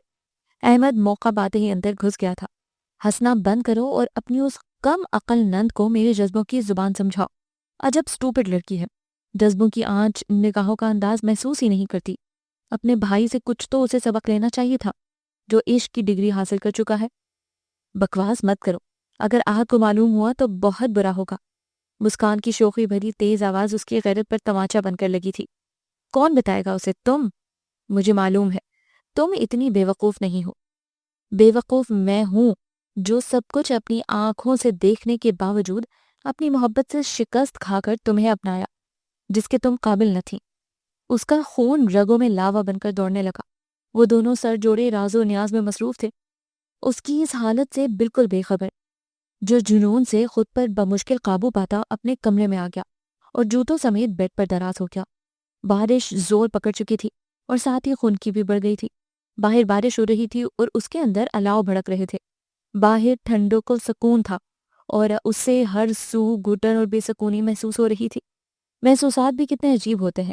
احساسات کے تعلق کی ہر ڈور دل کے موسم سے مربوط ہوتی ہے۔ دل خوشی سے جھوم رہا ہو تو خزاؤں میں بھی موسم بہار کا گمان ہوتا ہے، اور اندر اگر اداسیوں اور وحشتوں نے ڈیرے ڈالے ہوں تو ایسے موسلا دھار برستے پانی بھی بھڑکتے شعلے لگنے لگتے ہیں۔ ممی، آہد ابھی تک نہیں آئے؟ ان کے آفس کا ٹائم بھی ختم ہو چکا ہے۔ باہر بارش بہت شدت سے ہو رہی ہے، نامعلوم کہاں چلے گئے ہیں۔ میرا دل بہت گھبرا رہا ہے۔ ان کا موبائل بھی آف ہے۔ مسکان جو کافی دیر سے لباس تبدیل کر کے آہد کا انتظار کر رہی تھی، کئی بار ٹرائی کرنے پر جب اس نے موبائل کال ریسیو نہ کی تو وہ گھبرا کر ممی کے پاس آ کر گویا ہوئی۔ کیا بات کر رہی ہو بہو؟ آہد تو آج دوپہر کو ہی آفس سے آ گیا تھا۔ کباب فرائی کرتے ہوئی ممی تعجب سے گویا ہوئی۔ اور مجھ سے کہہ گیا تھا کہ تمہیں لے کر لانگ ڈرائیو پر جا رہا ہے، رات کھانا کھا کر واپس آئے گا۔ اور تم کہہ رہی ہو آہد آفس سے نہیں آیا؟ دوپہر کو آ گئے تھے، مگر کہاں ہے؟ میں نے انہیں اندر آتے نہیں دیکھا۔ نامعلوم وسوسے اور گھبراہٹ اس پر سوار ہونے لگے۔ بڑا گیٹ چوکیدار لاکڈ کر کے چلا گیا تھا۔ وہ پچھلے گیٹ سے کار اندر لایا تھا۔ رحمت بوا سلاد بعد میں بنانا، پہلے کباب فرائی کرو، میں دیکھ کر آؤں آہد کہاں گیا ہے۔ میرے سامنے تو تیار ہو کر کار کی چابی لے کر گیا ہے۔ وہ رحمت بوا کو ہدایت دیتی ہوئی باہر نکل آئیں۔ پہلے پورٹیکو میں جھانکا، وہاں اس کی کار کھڑی تھی، جس کا مطلب تھا وہ گھر میں ہی تھا۔ ارے تمہارے ہاتھ تو بہت سرد ہو رہے ہیں۔ ان کے ہاتھ سے اس کا ہاتھ ٹکرایا تو وہ اس کا ہاتھ تھام کر متفکر انداز میں گویا ہوئی۔ وہ میں بارش میں کافی نہائی تھی نا، شاید اسی وجہ سے ایسا ہو رہا ہو۔ وہ انہیں مطمئن کرنے کے لیے مسکرا کر بولی، ورنہ در حقیقت اس کا پورا جسم خوف سے سرد ہو رہا تھا۔ دھڑکنوں میں گویا برف سی جمنے لگی تھی۔ تو گویا 1 گھنٹے قبل جب احسن اس سے بڑی رازداری سے عمیرہ کو پروپوز کرنے کے مشورے لے رہا تھا، عین اس وقت اسے محسوس ہوا تھا گھنی باڑ کے پیچھے سے کوئی اسے گھور رہا ہے۔ اس کا پہلا خیال آہد کی طرف ہی گیا تھا اور اس نے بوکھلا کر فوراً اس طرف آ کر دیکھا تھا، مگر وہاں کوئی نہ تھا۔ مگر اس کے اندر ایک اضطراب اور بے چینی پھیل گئی تھی، اور اسی گو کی حالت میں اس نے احسن کی بات بھی ڈھنگ سے نہ سنی تھی۔ اب اسے معلوم ہوا جسے اس نے واہمہ سمجھ کر رد کر دیا تھا، وہ واہمہ نہیں حقیقت تھی، اور ایسی تلخ حقیقت جس نے اس کے اوسان خطا کر کے پورے وجود میں سنسنی دوڑا دی تھی۔ کیا ہوگا اب؟ اس شام انہوں نے کتنا ہنگامہ کھڑا کیا تھا، اب نامعلوم کب سے وہ مجھ پر نگاہ رکھے ہوئے ہوں گے اور کیا سلوک کریں گے۔ وہ سوچتی جا رہی تھی۔ سب طرف دیکھنے کے بعد بالآخر بیڈ روم سے اٹیچڈ لانگ روم میں وہ جوتوں سمیت بیڈ پر لیٹا ہوا ملا، دونوں ہاتھ سر کے نیچے رکھے، بالکل سیدھا، بے حس و حرکت، کسی مجسمے کی مانند۔ سرخ انگارہ نگاہیں چھت کو گھور رہی تھی۔ بنا پلکے جھپکائے ان کی آمد پر بھی اس نے کوئی جنبش نہ ہوئی تھی۔ یہ کیا طریقہ ہے بیٹا؟ مجھ سے کہہ دیا کہ مسکان کو لے کر ڈرائیو پر جا رہے ہو اور اسے کچھ بتائے بنا یہاں پڑے ہو۔ حد ہو گئی لاپرواہی اور نامعقولیت کی بھی۔ اگر جانا نہیں تھا تو بتا تو دیتے کہ نہیں جانا۔ بچی یہ سوچ سوچ کر حیران ہو رہی ہے کہ تم ابھی تک گھر ہی نہیں آئے۔ مسکان کی دگرگوں حالت انہیں تیش دلانے کے لیے کافی تھی، جبکہ اس کا خوف و فکر سے برا حال تھا۔ میرا موڈ نہیں ہے کہیں جانے کا، وہ اسی طرح دراز گویا ہوا۔ ہاں میں جانتی ہوں، تمہارا مزاج بدلتے دیر نہیں لگتی، خدا جانے کب تمہارا یہ بچپنا رخصت ہوگا۔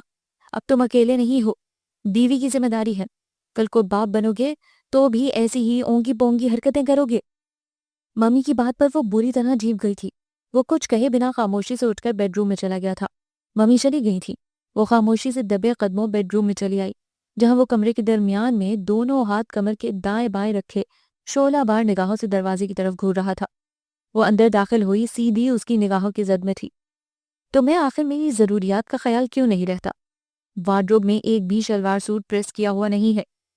دن بھر ایسے کپڑوں میں رہنے کے بعد رات بھی میں ان پینٹ کوٹ، جینز شرٹ، 3 پیس سوٹس میں گزار دوں گا۔ آخر کب تم مجھے سمجھو گی؟ وہ خوش نصیب دن کب آئے گا جب اپنی ہر ضرورت کی چیز مجھے بن کہے مل جائے گی؟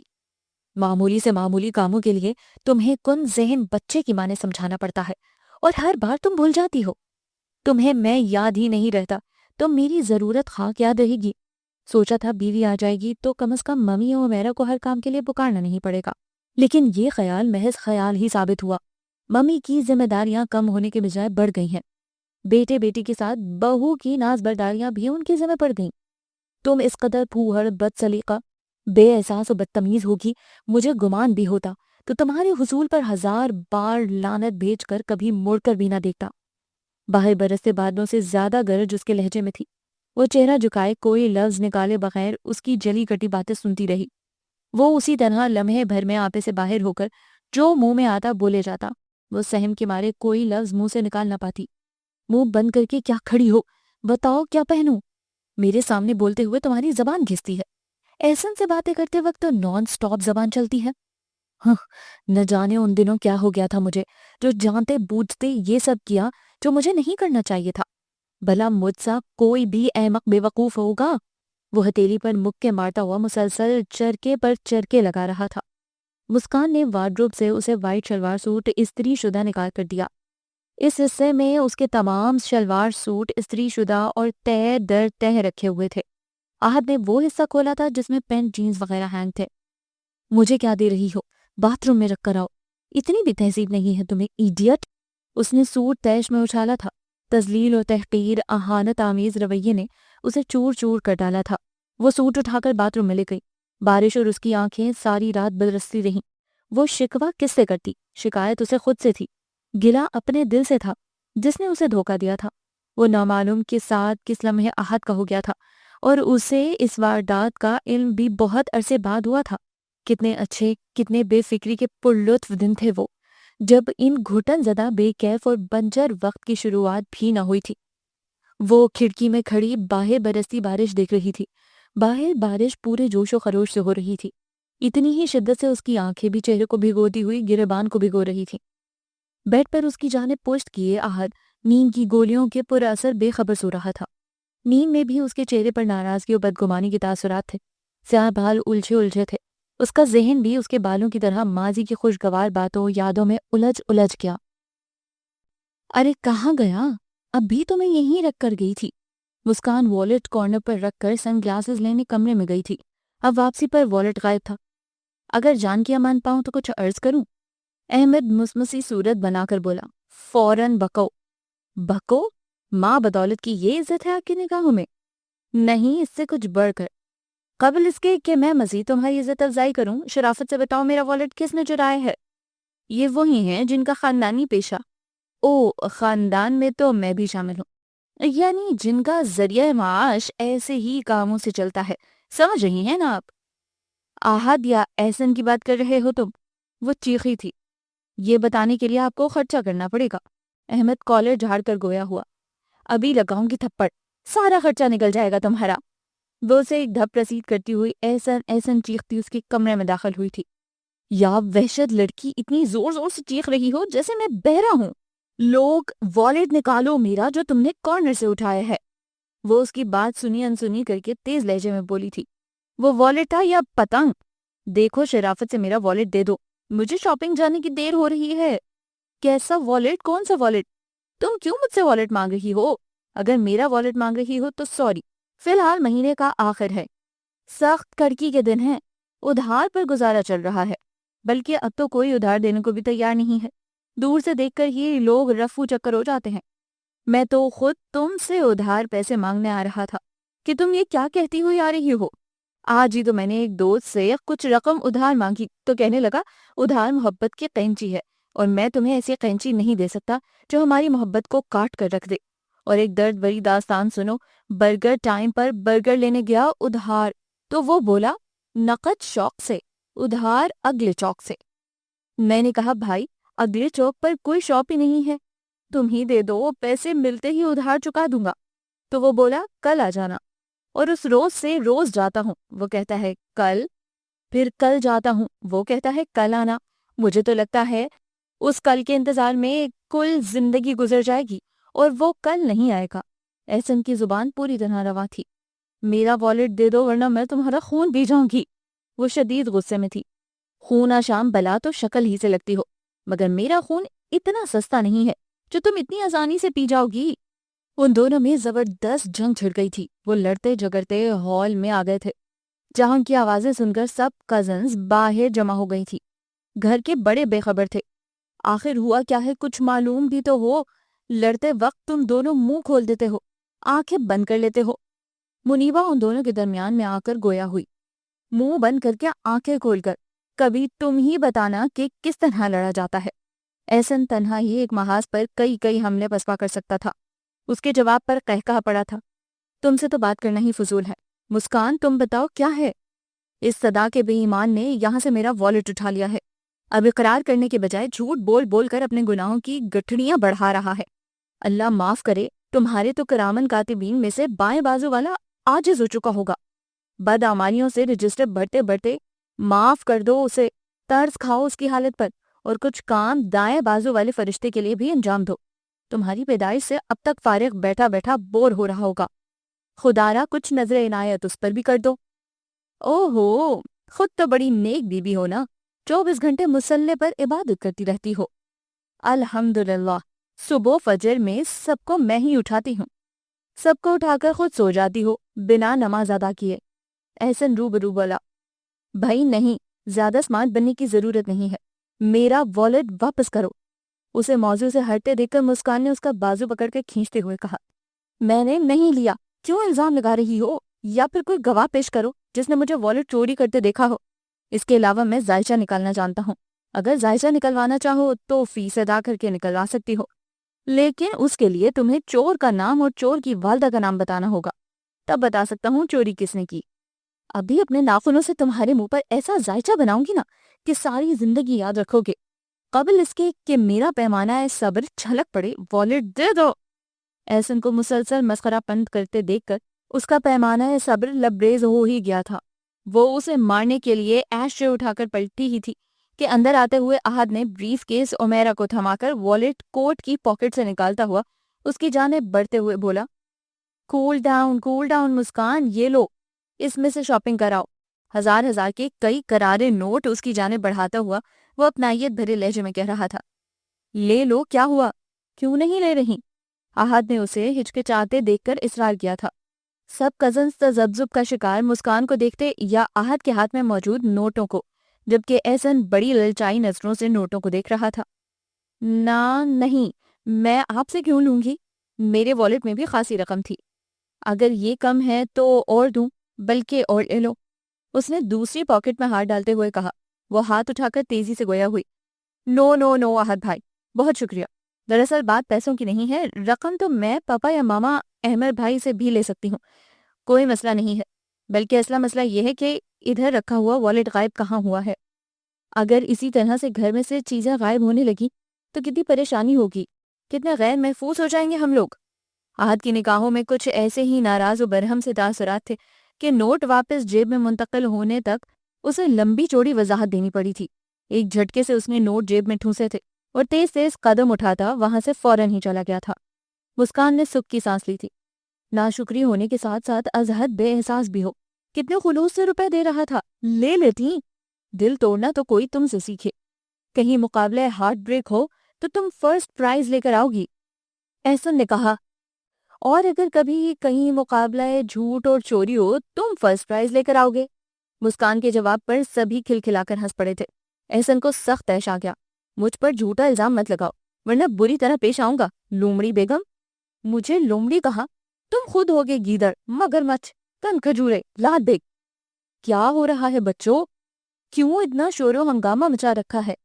اظہار چچا نے اندر آتے ہوئے دریافت کیا تو باپ کو دیکھ کر احسن نے جلدی سے بات بنائی۔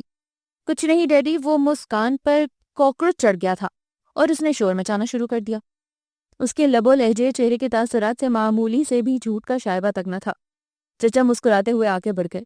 دیکھا دیکھا اس جھوٹوں کے سردار کو، کتنی صفائی سے جھوٹ بولتا ہے۔ اب بھی تم لوگ یقین نہیں کرو گے کہ میرا والیٹ اسی جھوٹے نے چوری کیا ہے۔ مسکان کو اپنی سچائی کا ثبوت بھی فوری ہی مل گیا تھا۔ وہ پرجوش انداز میں بولی تھی، پلیز احسن، مذاق ختم کرو، اب بتا دو مسکان کا پرس کہاں ہے؟ چھوٹے چچا کے شمائل نے اس کے شانے پر ہاتھ رکھ کر درخواست کی۔ میری قسم، میرے ہونے والے پپو چنو پنکی چمکی کی قسم، میں نے چرایا نہیں ہے۔ لو بھائی، یہ بھی خوب رہی، بچوں کے نام بھی سوچ لیے اور تعداد بھی۔ چلو لگے ہاتھوں یہ بھی بتا دو ہماری بھابھی کا نام کیا ہے؟ منیر ہنس کر استفسار کر بیٹھا۔ پہلے میرا والیٹ بتاؤ، پھر کچھ بتانا۔ مسکان اڑ گئی۔ تمہیں میری قسموں پر بھی اعتبار نہیں آیا؟ حیرت ہے، جیسے تم ویسے تمہاری قسمیں، مرتے دم تک مجھے یقین نہیں آئے گا۔ مسکان زٹ تھی۔ کتنی رقم تھی اس میں؟ اب تو یہ ٹاپک بور کرنے لگا ہے۔ پورے 15,999۔ شمیرہ کے استفسار پر اسے بتانا پڑا۔ یا اللہ، اتنا بڑا جھوٹ! کس قدر جھوٹی ہو تم! مجھے کہہ رہی ہو چور، اور تم خود کیا ہو؟ چورنیوں کی سردانی۔ احسن تڑپ کر بول اٹھا۔ اچھا تم ہی بتاؤ کتنے تھے؟ 5,770 روپے۔ ہاں ہاں ہاں، تم نے والیٹ لیا ہی نہیں تو تمہیں کس طرح معلوم ہوا کہ اس کے پرس میں کتنی رقم تھی؟ مشترکہ قہقہہ لگا کر بولے، اور اسے اپنی جلد بازی جذباتیت کا احساس ہوا تو سر تھام کر صوفے پر گر گیا۔ مسکان آستین چڑھاتی ہوئی صوفے کی جانب بڑھی۔ ہاں ہاں ہاں، بولو بولو، والیٹ کہاں ہے میرا؟ مسکان اکڑ کر بولی۔ کارنر پر رکھا گملہ ہٹاؤ، اس کے نیچے ہے۔ اب وہ شرافت سے گویا ہوا۔ اب بھی تو بتایا نا، پہلے بتاتے تھے تو اتنی بکواس نہ کرنی ہوتی۔ مسکان گملے کے نیچے سے والیٹ نکال کر چیک کرتے ہوئے گویا ہوئی۔ پھر لوگوں کو معلوم کس طرح ہوتا؟ کیا یہی کہ تم جھوٹی ہو، جھوٹوں کی ملکہ ہو؟ جی نہیں، میں جھوٹی نہیں ہوں۔ ابھی جو جھوٹ بولا ہے مجبوراً بولا ہے، کیونکہ میرے ساتھ ساتھ ان لوگوں کا بھی وقت ضائع ہو رہا تھا۔ واہ بھائی واہ، گناہ بھی کرو پھر گناہ کو تسلیم بھی نہ کرو۔ نیتوں کا حال رب خوب جاننے والا ہے، اس لیے آپ کو فکر مند ہونے کی ضرورت نہیں ہے۔ وہ والیٹ پرس میں ڈالتی ہوئی کمرے سے نکل گئی۔ گھر میں احمد بھائی کی شادی کے ہنگامے جاگ اٹھے تھے۔ شادی سے ہفتے بھر پہلے ہی دور دراز علاقوں میں قیام پذیر مہمانوں، رشتہ داروں کی آمد کا سلسلہ شروع ہو چکا تھا۔ چند روز پہلے قریبی رشتہ دار بھی آ چکے تھے۔ خوب گہما گہمی، شور و ہنگامہ ہمہ وقت ہی رہتا۔ سب بہت خوش تھے۔ خاندان کی دوسری شادی تھی۔ پہلی شادی بڑے چچا کے بیٹے آہاد کے بڑے بھائی اسفن کی تھی، جو شادی کے بعد تھائی لینڈ شفٹ ہو گئے تھے۔ اب احمد کی شادی میں شرکت کرنے سے انہوں نے معذرت کر لی تھی، کیونکہ وہ جس کمپنی میں بطور انچارج انجینئر کام کر رہے تھے، ان سے معاہدے کی روح سے 5 سال یا 3 سال قبل وطن نہیں آ سکتے۔ ان کی اور ان کی مسز کی غیر موجودگی کو سبھی نے محسوس کیا تھا۔ میں اس لیے ملک سے باہر جا کر ملازمت کرنے کو ناپسند کرتا ہوں۔ مادی چیزوں کے حصول کی خاطر انسان اپنوں کی خوشیوں اور دکھوں کو بھی شیئر نہیں کر سکتا۔ اسفند اپنی مرضی سے نہیں گیا، اس کی بہتر کارکردگی سے متاثر ہو کر اس کو کمپنی کی طرف سے ہی بھیجا گیا ہے۔ یہ قابل فخر مقام ہے ہمارے لیے۔ میری شادی میں نہ صحیح تمہاری شادی میں ضرور شرکت کرے گا، تو سب گلے شکوے مٹ جائیں گے۔ احمد بھائی نے اس کی کمر تھپتھپاتے ہوئے کہا تو وہ بھی مسکرا دیا۔ احمد اور مسکان 2 بہن بھائی تھے، سو اکلوتے بھائی کی شادی کی خوشی اس سے حد سے سوا تھی۔ ہر کام میں بڑھ چڑھ کر حصہ لے رہی تھی۔ شادی اور ولیمے کے سوٹس اس کی پسند کے آئے تھے۔ مسکان سمیت سب نے بہت اصرار کیا تھا کہ حمیرہ اپنی پسند کے سوٹس کی خریداری کے لیے ان کے ہمراہ جائے، مگر شرمیلی سی حمیرہ نے اپنی پسند کی ذمہ داری مسکان پر ڈال دی تھی۔ اس کی چوائس شروع سے ہی لاجواب تھی۔ شادی کے دن کے لیے اس نے پنک کلر کا سوٹ پسند کیا تھا، جس پر بہت دیدہ زیب اور جگمگاتا ہوا کام تھا۔ ولیمے کے لیے لہنگا منتخب کیا تھا، سرخ رنگ کے اپر اور چنری کے ساتھ زرد رنگ کا دمکتا ہوا لہنگا عجب بہار دکھا رہا تھا۔ 7 بھائی میچنگ جیولری لشکاریں مار رہی تھی۔ تمام کزنز نے اس کے مشوروں سے ہی تیاریاں کی تھی، اور اسی چکر میں اس کی تیاری ادھوری رہ گئی تھی۔ احسن پلیز مجھے بازار لے چلو نا، کتنی منتیں کراؤ گے؟ رات کو مہندی لے کر جانا ہے اور میرے پاس میچنگ کی جیولری نہیں ہے اور نہ ہی دوپٹہ. اتنے دنوں سے کیا تم سو رہی تھی جو تمہیں ابھی یاد آیا ہے؟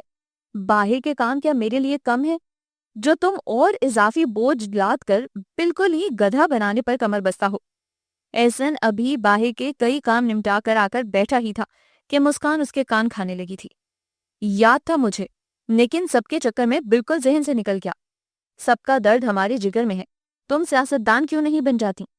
قسم سے تم جیسے لوگوں کی ہمیں ہمارے ملک کو شدید ترین ضرورت ہے، جو اپنی نہیں دوسروں کی ضروریات کا اس حد تک خیال رکھتے ہیں کہ بعد میں مجھ جیسے محنتی، سعادت مند اور ہونہار بندے کے آگے بھیک مانگنی پڑتی ہے. اپنے منہ میاں مٹھو بننے کی ضرورت نہیں ہے، اور ہونہار نہیں بیکار کہو، اس لیے کہ تمام مردوں میں صرف تم فارغ ہو یا وہ احمد. اب تو اٹھ جاؤ، کافی دیر سے بیٹھے ہوئے ہو، شاپنگ سے آ کر رات کی تیاری بھی کرنی ہے. ٹائم نہیں ہے میرے پاس، اور سوٹ کے ساتھ میچنگ کا دوپٹہ کسی سوٹ کا نہیں ہے، ورنہ تمہیں زحمت نہ دیتی. ایک تو تم لوگوں کی میچنگ نے زندگی خراب کر دی ہے. ضروری ہے ہر سوٹ کی میچنگ کرنا؟ اس قدر فضول خرچی کرنا کیا ضروری ہے؟ تقریب چند گھنٹوں کی ہوتی ہے اور اس کے لیے بازاروں کے بے شمار چکر لگائے جاتے ہیں. وقت اور پیسے کے ضیاع کا کوئی حساب ہی نہیں ہے. اب تھکن سے برا حال ہے، چائے کافی لانے کے بجائے فرمائش کیے جا رہی ہو. توبہ، بکواس کرنے میں بہت ماہر ہو. دیر ہو رہی ہے، صرف دوپٹہ اور جیولری تو لیں گے. ہوا کی طرح جائیں گے، ہوا کی طرح آئیں گے. ہاں ہاں مجھے معلوم ہے تمہارا ہوا کی طرح جانا اور آنا. یہ دو چیزیں خریدنے میں کتنی دیر لگے گی بخوبی اندازہ ہے مجھے. ایک ایک چیز پہلے گھنٹے بھر دیکھو گی، پرکھو گی، پھر کہیں گھنٹوں میں خریدو گی. ابھی صرف 2 آئٹم بتائے ہیں، بازار میں قدم رکھتے ہی دنیا جہان کے سامان کی لسٹ تمہارے دماغ سے برآمد ہوگی اور میں خوار ہوں گا. وہ بیٹھا باتیں بنا رہا تھا. مسکان غصے کو کنٹرول کر رہی تھی. جانتی تھی ابھی جس طرح بیٹھا بکواس کر کے جان جلا رہا ہے، کام پڑنے پر بے حد کوآپریٹو ثابت ہوتا ہے. اسی وجہ سے اس کی بک بک خاصے تحمل سے سن رہی تھی. کوچ پر نیم دراز احد بظاہر نیوز پیپر کی ورک گردانی کر رہا تھا، لیکن اس کے کان ان کی طرف ہی لگے تھے. مسکان کتنی دیر سے اس کی منتیں کر رہی تھی اور احسن اپنی جگہ سے ہل کر نہیں دے رہا تھا. احد کو احسن کی بے نیازی پر طیش آیا تو کم غصہ مسکان پر بھی نہ آیا، جو فضول میں اس بدتمیز شخص کی منتیں کر رہی تھی. وہ بھی قریب ہی بیٹھا تھا. کیا وہ اس قابل نہیں تھا کہ وہ ایک بار اس سے کہتی اور وہ فوراً ہی تیار ہو جاتا؟ لیکن اسے تو احسن کے علاوہ کوئی نظر ہی نہیں آتا تھا. ان دنوں شادی کے ہنگاموں کے باعث کچھ اپنی ذمہ داریاں محسوس کر کے وہ آفس سے جلدی آ جاتا تھا کہ انکل کی مدد کر سکے. اس سے سوا کچھ دل کے تقاضے بھی تھے جو آہستہ روی سے بڑھتے بڑھتے اس قدر پرزور ہو گئے تھے کہ اب ہمہ وقت ایک چہرے کی دیدار کی تمنا دل میں رہنے لگی تھی. ان دنوں اس کی نگاہیں اس کے ارد گرد ہی رہتی تھیں. مسکان کو ذرا سا بھی کوئی کام پڑتا تو وہ احسن کی طرف دوڑتی، بڑے شوق سے اس کی لاکھ منتیں بھی کرتی، فضول بکواس بھی سنتی، اور خوب زچ کرنے کے بعد وہ کہیں جا کر کام کرنے پر آمادہ ہوتا اور مسکان ساری گفت و پریشانی بھلا کر اس کے سنگ ہو جاتی. لے جاؤ مسکان کو احسن، مت پریشان کرو. وہاں گزرتی احسن کی والدہ نے کہا. اوکے چلو، لیکن کچھ شرائط منظور ہوں تو چلو. وہ اٹھتا اٹھتا پھر بیٹھ گیا. اوفو، تم شاپنگ پر لے کر جا رہے ہو یا مسئلہ کشمیر حل کروا رہے ہو؟ وہ جھنجھلا کر بولی. خیر اب اتنا بھی ڈپلومیٹک بندہ نہیں ہوں میں، اگر شرائط منظور ہوں تو کہو. تم تو ہو ہی منحوس. تم سے کچھ کہنے سے بہتر ہے بندہ دیوار سے سر پھوڑے اور چین کی بانسری بجائے. کہیں نہیں جا رہی میں، پہن لوں گی کوئی پرانا سوٹ. نئے سوٹ کے لیے کوئی مر نہیں جاؤں گی. مرے رہو تم یہاں پر. اب اگر کہیں جاؤ تو اللہ کرے تمہاری ٹانگیں ٹوٹ جائیں اور تم کہیں نہ جا پاؤ. بالآخر اس کی ضبط کی تنابیں ہاتھ سے چھوٹ گئیں اور وہ کوسنوں پر اتر آئی. ارے مائی گاڈ، اگر خدا نہ خواستہ میری ٹانگیں ٹوٹ گئیں تو تمہیں باہر کون لے کر جایا کرے گا؟ میرے علاوہ تمہارا شوفر بننے کو کوئی بھی تیار نہیں ہوگا. چلو چلو میں چل رہا ہوں. وہ ہنستا ہوا کھڑا ہو گیا تو وہ اکڑ گئی. کہیں نہیں جانا مجھے. کمون یار، مذاق کر رہا تھا. بھلا تمہیں کس طرح انکار کر سکتا ہوں میں؟ بلکہ تمہاری شوفری کرنے کے لیے ساری زندگی تیار ہوں. احسن ہاتھ جوڑتے ہوئے التجائیہ لہجے میں گویا ہوا تو وہ مسکرا دی. وہ بھی کون سی سیریس تھی، اسے راہ راست پر لانے کے لیے جذباتی بلیک میلنگ کی تھی، کیونکہ مہندی پر پرانے سوٹ کا وہ سوچ بھی نہیں سکتی تھی. ہنستی مسکراتی وہ احسن کے ساتھ نکل گئی. احد نے اخبار کی اوٹ سے انہیں دور تک دیکھا تھا. ہونٹ دانتوں تلے اتنے زور سے دبایا تھا کہ خون چھلک پڑا تھا. احمد بھائی کی شادی کا دن بہت ہنگامہ خیز شروع ہوا تھا۔ صبح سے ہی گھر میں خوب چہل پہل شروع ہو چکی تھی۔ پپا اور دونوں چچاؤں نے وارننگ دے دی تھی کہ سب وقت پر بالکل تیار ہو جائیں۔ اگر کوئی تیار نہ ہوا تو وہ بلا کسی لحاظ و مروت کے اس کا انتظار کیے بغیر بارات لے جائیں گے، اور سبھی جانتے تھے کہ وہ وقت کے بے حد پابند ہیں۔ جو ٹائم دیا ہے اسی وقت پر بارات لے کر پہنچیں گے۔ سب سے پہلے لڑکیوں کو وارننگ ملی تھی کہ وہ شام کی چائے سے فارغ ہو کر تیاریوں میں لگ جائیں اور شام تک تیار ہو جائیں، کیونکہ دیر اس جانب سے زیادہ ہوتی تھی۔ سو وہ سب دوپہر کو کھانے سے فارغ ہونے کے بعد تیاریوں میں لگ گئی تھی۔ کسی کو ہیئر سٹائل بنوانے کی فکر تھی، کسی کو آئی شیڈ سوٹ نہیں کر رہا تھا، کوئی چوڑیاں دکھرائے بیٹھی تھی تو کسی کی میچنگ جیولری ادھر ادھر ہو گئی تھی، تو کسی کی لپسٹک نہیں مل رہی تھی۔ عجیب افراتفری کا سما تھا جو اس وقت مچا ہوا تھا۔ ارے یہ کہاں آ گیا میں؟ احسن جو اس وقت وہاں مسکان کی تلاش میں آیا تھا، ان سب کو تیاریوں میں مصروف دیکھ کر تحیر زدہ سا گویا ہوا۔ پرستان میں ندا چوڑیاں پہنتی ہوئی شوخی سے بولی تھی، اچھا اب معلوم ہوا چڑیلیں پریوں کا روپ کس طرح بدلتی ہیں۔ احسن بھائی، آپ ہمیں چڑیل کہہ رہے ہیں؟ فیروزی اور سیاہ کٹ ورک سوٹ میں نکسک سے تیار عمیرہ شکایتی لہجے میں اسے مخاطب ہوئی تھی۔ ارے رے، تمہیں کون چڑیل کہہ رہا ہے؟ اتنی چڑیلوں میں تم ہی تو ایک پری ہو، معصوم پری، اور وہ کہاں ہے ان سب کی ملکہ؟ اس کی متلاشی نگاہیں یہاں وہاں تھی۔ قبل اس کے کہ ہم تمہارا حلیہ بگاڑ دیں، یہاں سے 9 2 11 ہو جاؤ، وہ سب مل کر بولی تو اسے وہاں سے بھاگنا ہی پڑا تھا۔ یا وحشت، اندھے ہو گئے ہو کیا تم؟ وہ دروازے سے نکل رہا تھا، مسکان اندر داخل ہو رہی تھی۔ نتیجتاً زبردست ٹکر ہوئی تھی۔ سوری مادام، میں جان بوجھ کر نہیں ٹکرایا، بلکہ آپ کے حسن کی چکا چوند نے میری آنکھیں خیرا کر دی تھیں۔ ایسی حالت میں کہاں کچھ نظر آتا ہے۔ آپ خفا نہ ہو، اور اگر برا نہ مانے تو اپنا تعارف کروانا پسند کریں گی؟ وہ بالکل اس طرح بن رہا تھا گویا پہلی بار اسے دیکھ رہا ہو، اور یہ اوور ایکٹنگ کسی اور کے سامنے کرنا سمجھے۔ ہٹو میرے راستے سے۔ او ہو، یہ تم ہی ہو مسکان بی بی؟ منہ کھولتے ہی اصلیت ظاہر ہو گئی۔ سچ ہے بھئی، زبان کی بدصورتی چہرے کی خوبصورتی کو بھی زائل کر ڈالتی ہے، بالکل اسی طرح جس طرح ابھی چند لمحے قبل تم کتنی خوبصورت نظر آ رہی تھی، مگر زبان نے ظاہر کر دیا کہ تم وہی بد مزاج، بدصورت، بد عقل قزن ہو جس کو ہر لمحہ مجھے بھگتنا ہوتا ہے۔ اس کی زبان رواں تھی، تمہاری زبان کی خارش دن بدن بڑھتی ہی جا رہی ہے۔ علاج کیوں نہیں کرواتے؟ دوا ہی تو لینے آیا ہوں تمہارے پاس۔ سوری، میں پاگلوں کی ڈاکٹر نہیں ہوں، بد عقلوں کی تو ہو نا۔ اینی وے، یہ بحث کا ٹائم نہیں ہے، فٹافٹ چائے بنا کر دو، وہاں سب چائے کے لیے۔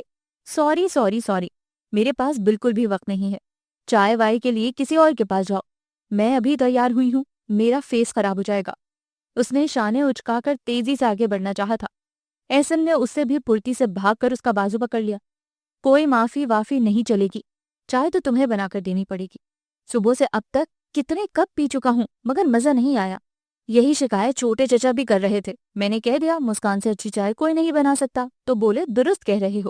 میں نے کہا بنوا کر لاؤں، گویا ہوئے نیکی اور پوچھ پوچھ۔ ویسے بھی ہماری مسکان بیٹی اتنی سعادت مند اور فرما بردار ہے کہ ہماری خواہش سنتے ہی فوراً چائے بنا کر دے گی۔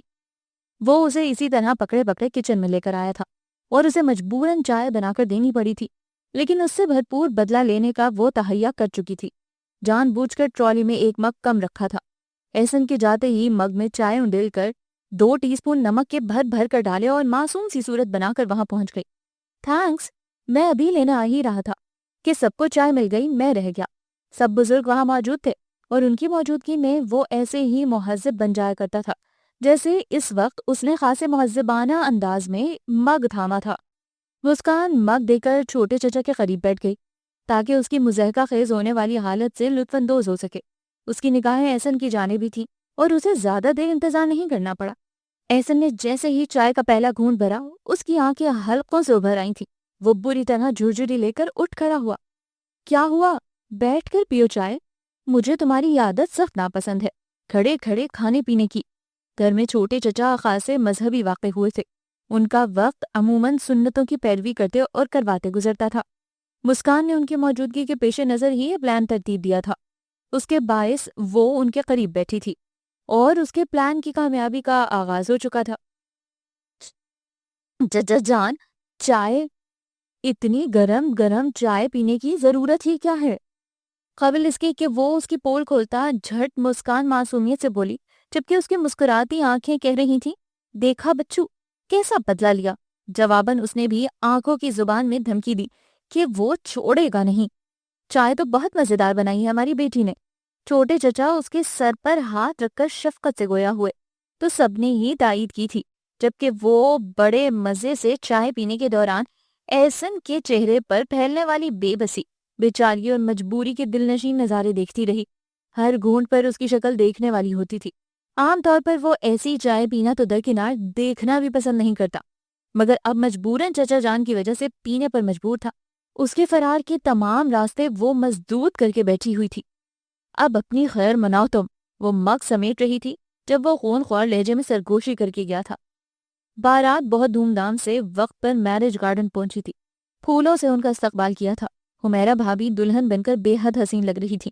احمد بھائی پر بھی از حد نکھار آیا تھا۔ ان کی شاندار جوڑی کو سب نے سراہا تھا۔ بے پناہ خوشیوں کے ہجوم میں سب کی طرح وہ بھی مست تھی۔ اس دوران پوری تقریب میں لاشعوری طور پر کسی کی بھرپور نگاہوں کی تپش وہ خود پر محسوس کر رہی تھی۔ ہر وقت نگاہوں کا حصار اس پر تھا اور بے ساختہ دیکھنے پر ہر بار آہت کو ہی متوجہ پا کر اس کا دل زور زور سے دھڑکنے لگتا اور وہ از حد سوچنے کے باوجود نہ سمجھ سکی کہ اس کا اس طرح دیکھنے کا مقصد کیا ہے۔ احسن سے وہ چھپتی رہی تھی۔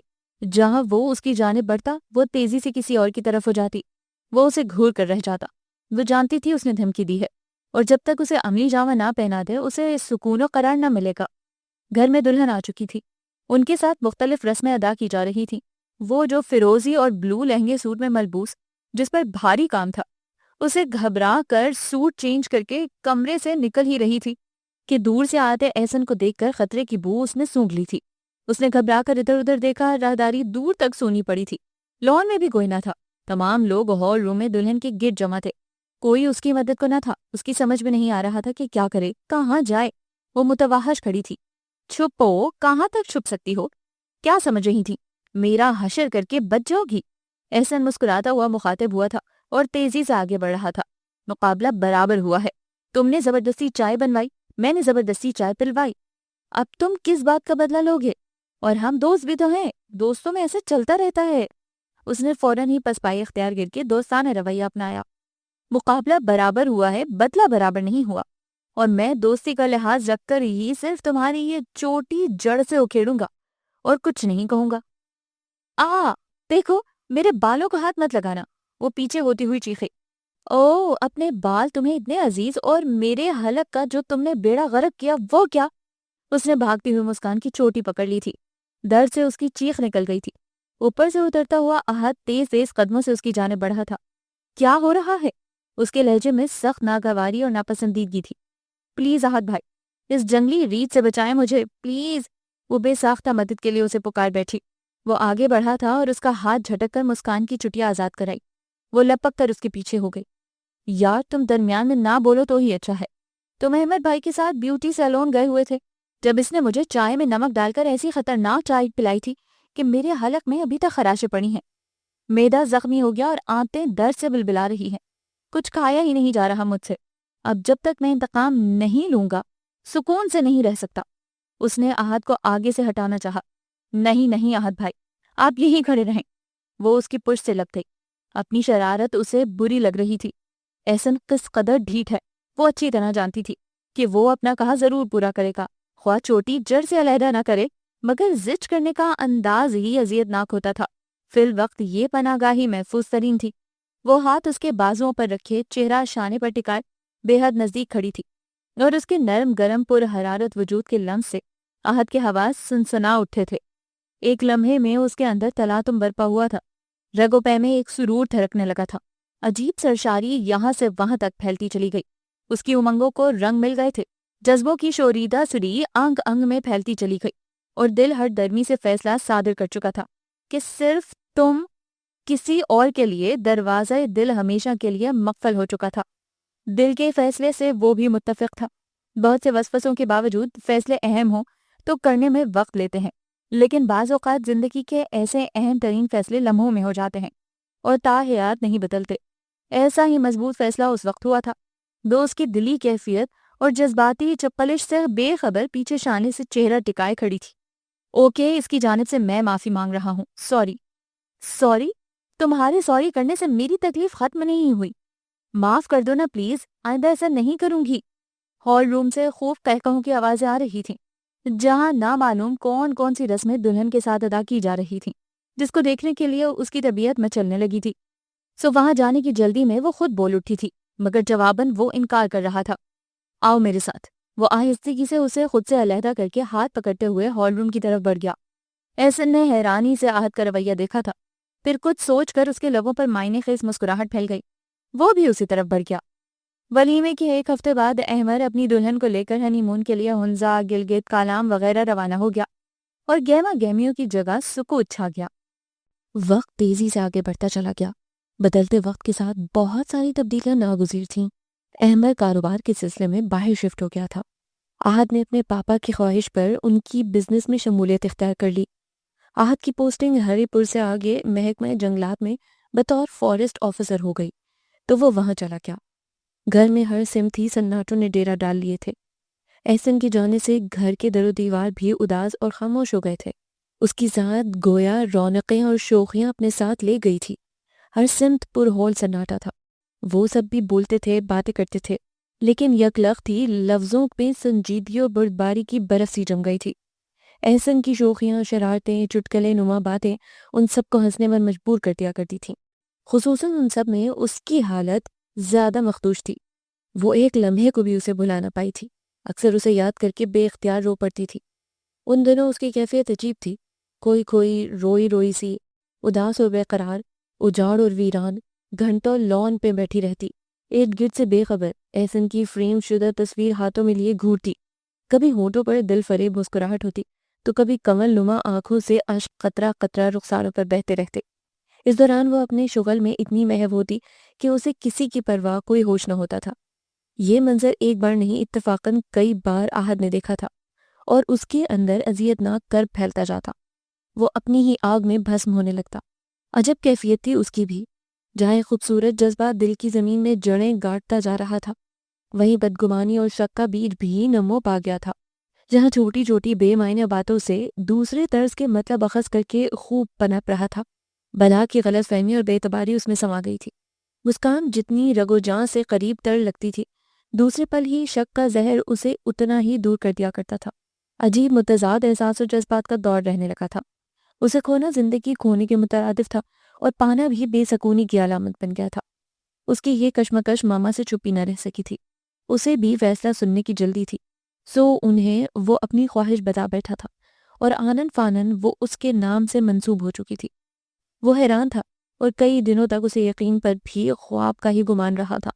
شعوری طور پر کوئی خوف تھا جو اسے پر یقین ہونے سے روکے رکھتا، اور اسی شش و پنج میں مسکان نے آ کر اس کی زندگی میں حقیقت کے رنگ بھر دیے تھے۔ وہ بہت خوش تھا، جسے چاہا اسے پا لیا۔ اس سے بڑھ کر خوش نصیبی بھلا کیا ہو سکتی تھی؟ گزری ہر بات ذہن کی سلیٹ سے صاف ہو چکی تھی۔ مسکان کی سنگت میں زندگی اپنے پورے حسن کے ساتھ سامنے آئی تھی۔ اس کی چاہتیں عروج پر تھیں کہ کچھ ہفتے بہت خوشگوار اور حسین گزرے تھے کہ ایک روز باتوں کے دوران اچانک اسے احسن یاد آ گیا، اور پھر اس کی زبان پر احسن کی ہی باتیں تھیں، اس کی شرارتوں کے قصے، شوخیوں کی کہانی، وہ جو سب کچھ بھلا کر اسے پانے کی خوشی میں گم تھا کہ اس کے اندر کا شک بیدار ہو گیا۔ اس کی بے اعتباری اور بے یقینی پھر وجود پا چکی تھی۔ وہ مرد تھا، کس طرح اس کے منہ سے دوسرے مرد کی تعریفیں سن سکتا تھا؟ پہلے پہل اس نے درگزر کرنے کی کوشش کی، نظر انداز کیا، مگر مسکان کی سادگی تھی یا نہ سمجھی، جو وہ مرد کی فطرت کو نہ سمجھی تھی کہ اس کی زوجیت میں آنے کے باوجود احسن کے متعلق گفتگو کرتی تھی، اور وہ ہر بار یہی انتظار کرتا رہ جاتا کہ وہ بھی کبھی اس کی گفتگو کا حصہ بنے، کبھی تو وہ اس کے متعلق بھی اسی طرح پیار سے گفتگو کرے۔ وہ بھی تو احسن کی طرح اس گھر میں رہتا تھا، احسن کی طرح اس کا بھی کزن کا رشتہ تھا، مگر نہیں، شاید کزن کے علاوہ بھی ان کا کوئی رشتہ تھا، ایسا اٹوٹ اور حسین رشتہ جو وہ اتنا دور ہونے کے باوجود بھی اس کے اندر موجود رہتا تھا۔ وہ تو کہیں بھی نہیں تھا، نہ اس کی سوچوں میں، نہ خیالوں میں، نہ ہی دل میں۔ وہ اس سے اتنا قریب ہوتے ہوئے بھی اتنا ہی دور تھا۔ یہ خیال اسے ڈسٹرب رکھنے لگا۔ وہ تندے ہی غصے کا شکار رہنے لگا۔ ساری محبت اور جذبات ٹھنڈے پڑنے لگے تھے۔ احسن سے اسے شدید نفرت ہونے لگی تھی۔ شکل دیکھنے کو مسکان کی دل نہ چاہتا تھا، لیکن اس کی غیر موجودگی ایک لمحہ گوارا نہ تھی۔ اس کی موجودگی دلی تقویت کا باعث بھی تھی۔ باہر بارش کی رمجم جاری تھی۔ وہ دونوں ایک دوسرے سے خفا خفا جاگ رہے تھے، اور وہ آنکھیں بند کیے اس کی سسکیاں سن رہا تھا۔ اس کے دلکش چہرے پہ پھسلتے آنسو دیکھ رہا تھا، لیکن دل پر بدگمانی کے بادل اتنے چھائے تھے کہ سچ مچ سو گیا۔ درخت دھرتی کا حسن ہے، زمین کا زیور ہے اور ماحول کو حسن و رعنائی بھی عطا کرتے ہیں، لیکن جس سنگ دلی اور عاقبت نہ اندیشی سے اس خزانے کو مفاد پرست ذاتی اغراض کے لیے استعمال کر کے ضائع کر رہے ہیں، وہ سنگین خطرات ہی کا باعث نہیں بلکہ ناقابل معافی جرم ہے۔ جس قدر تیزی سے درختوں کی کٹائی ہو رہی ہے، اتنی تیزی سے زمین میں پھیلنے والی نت نئی اور مہلک بیماریاں بھی عام ہو رہی ہیں۔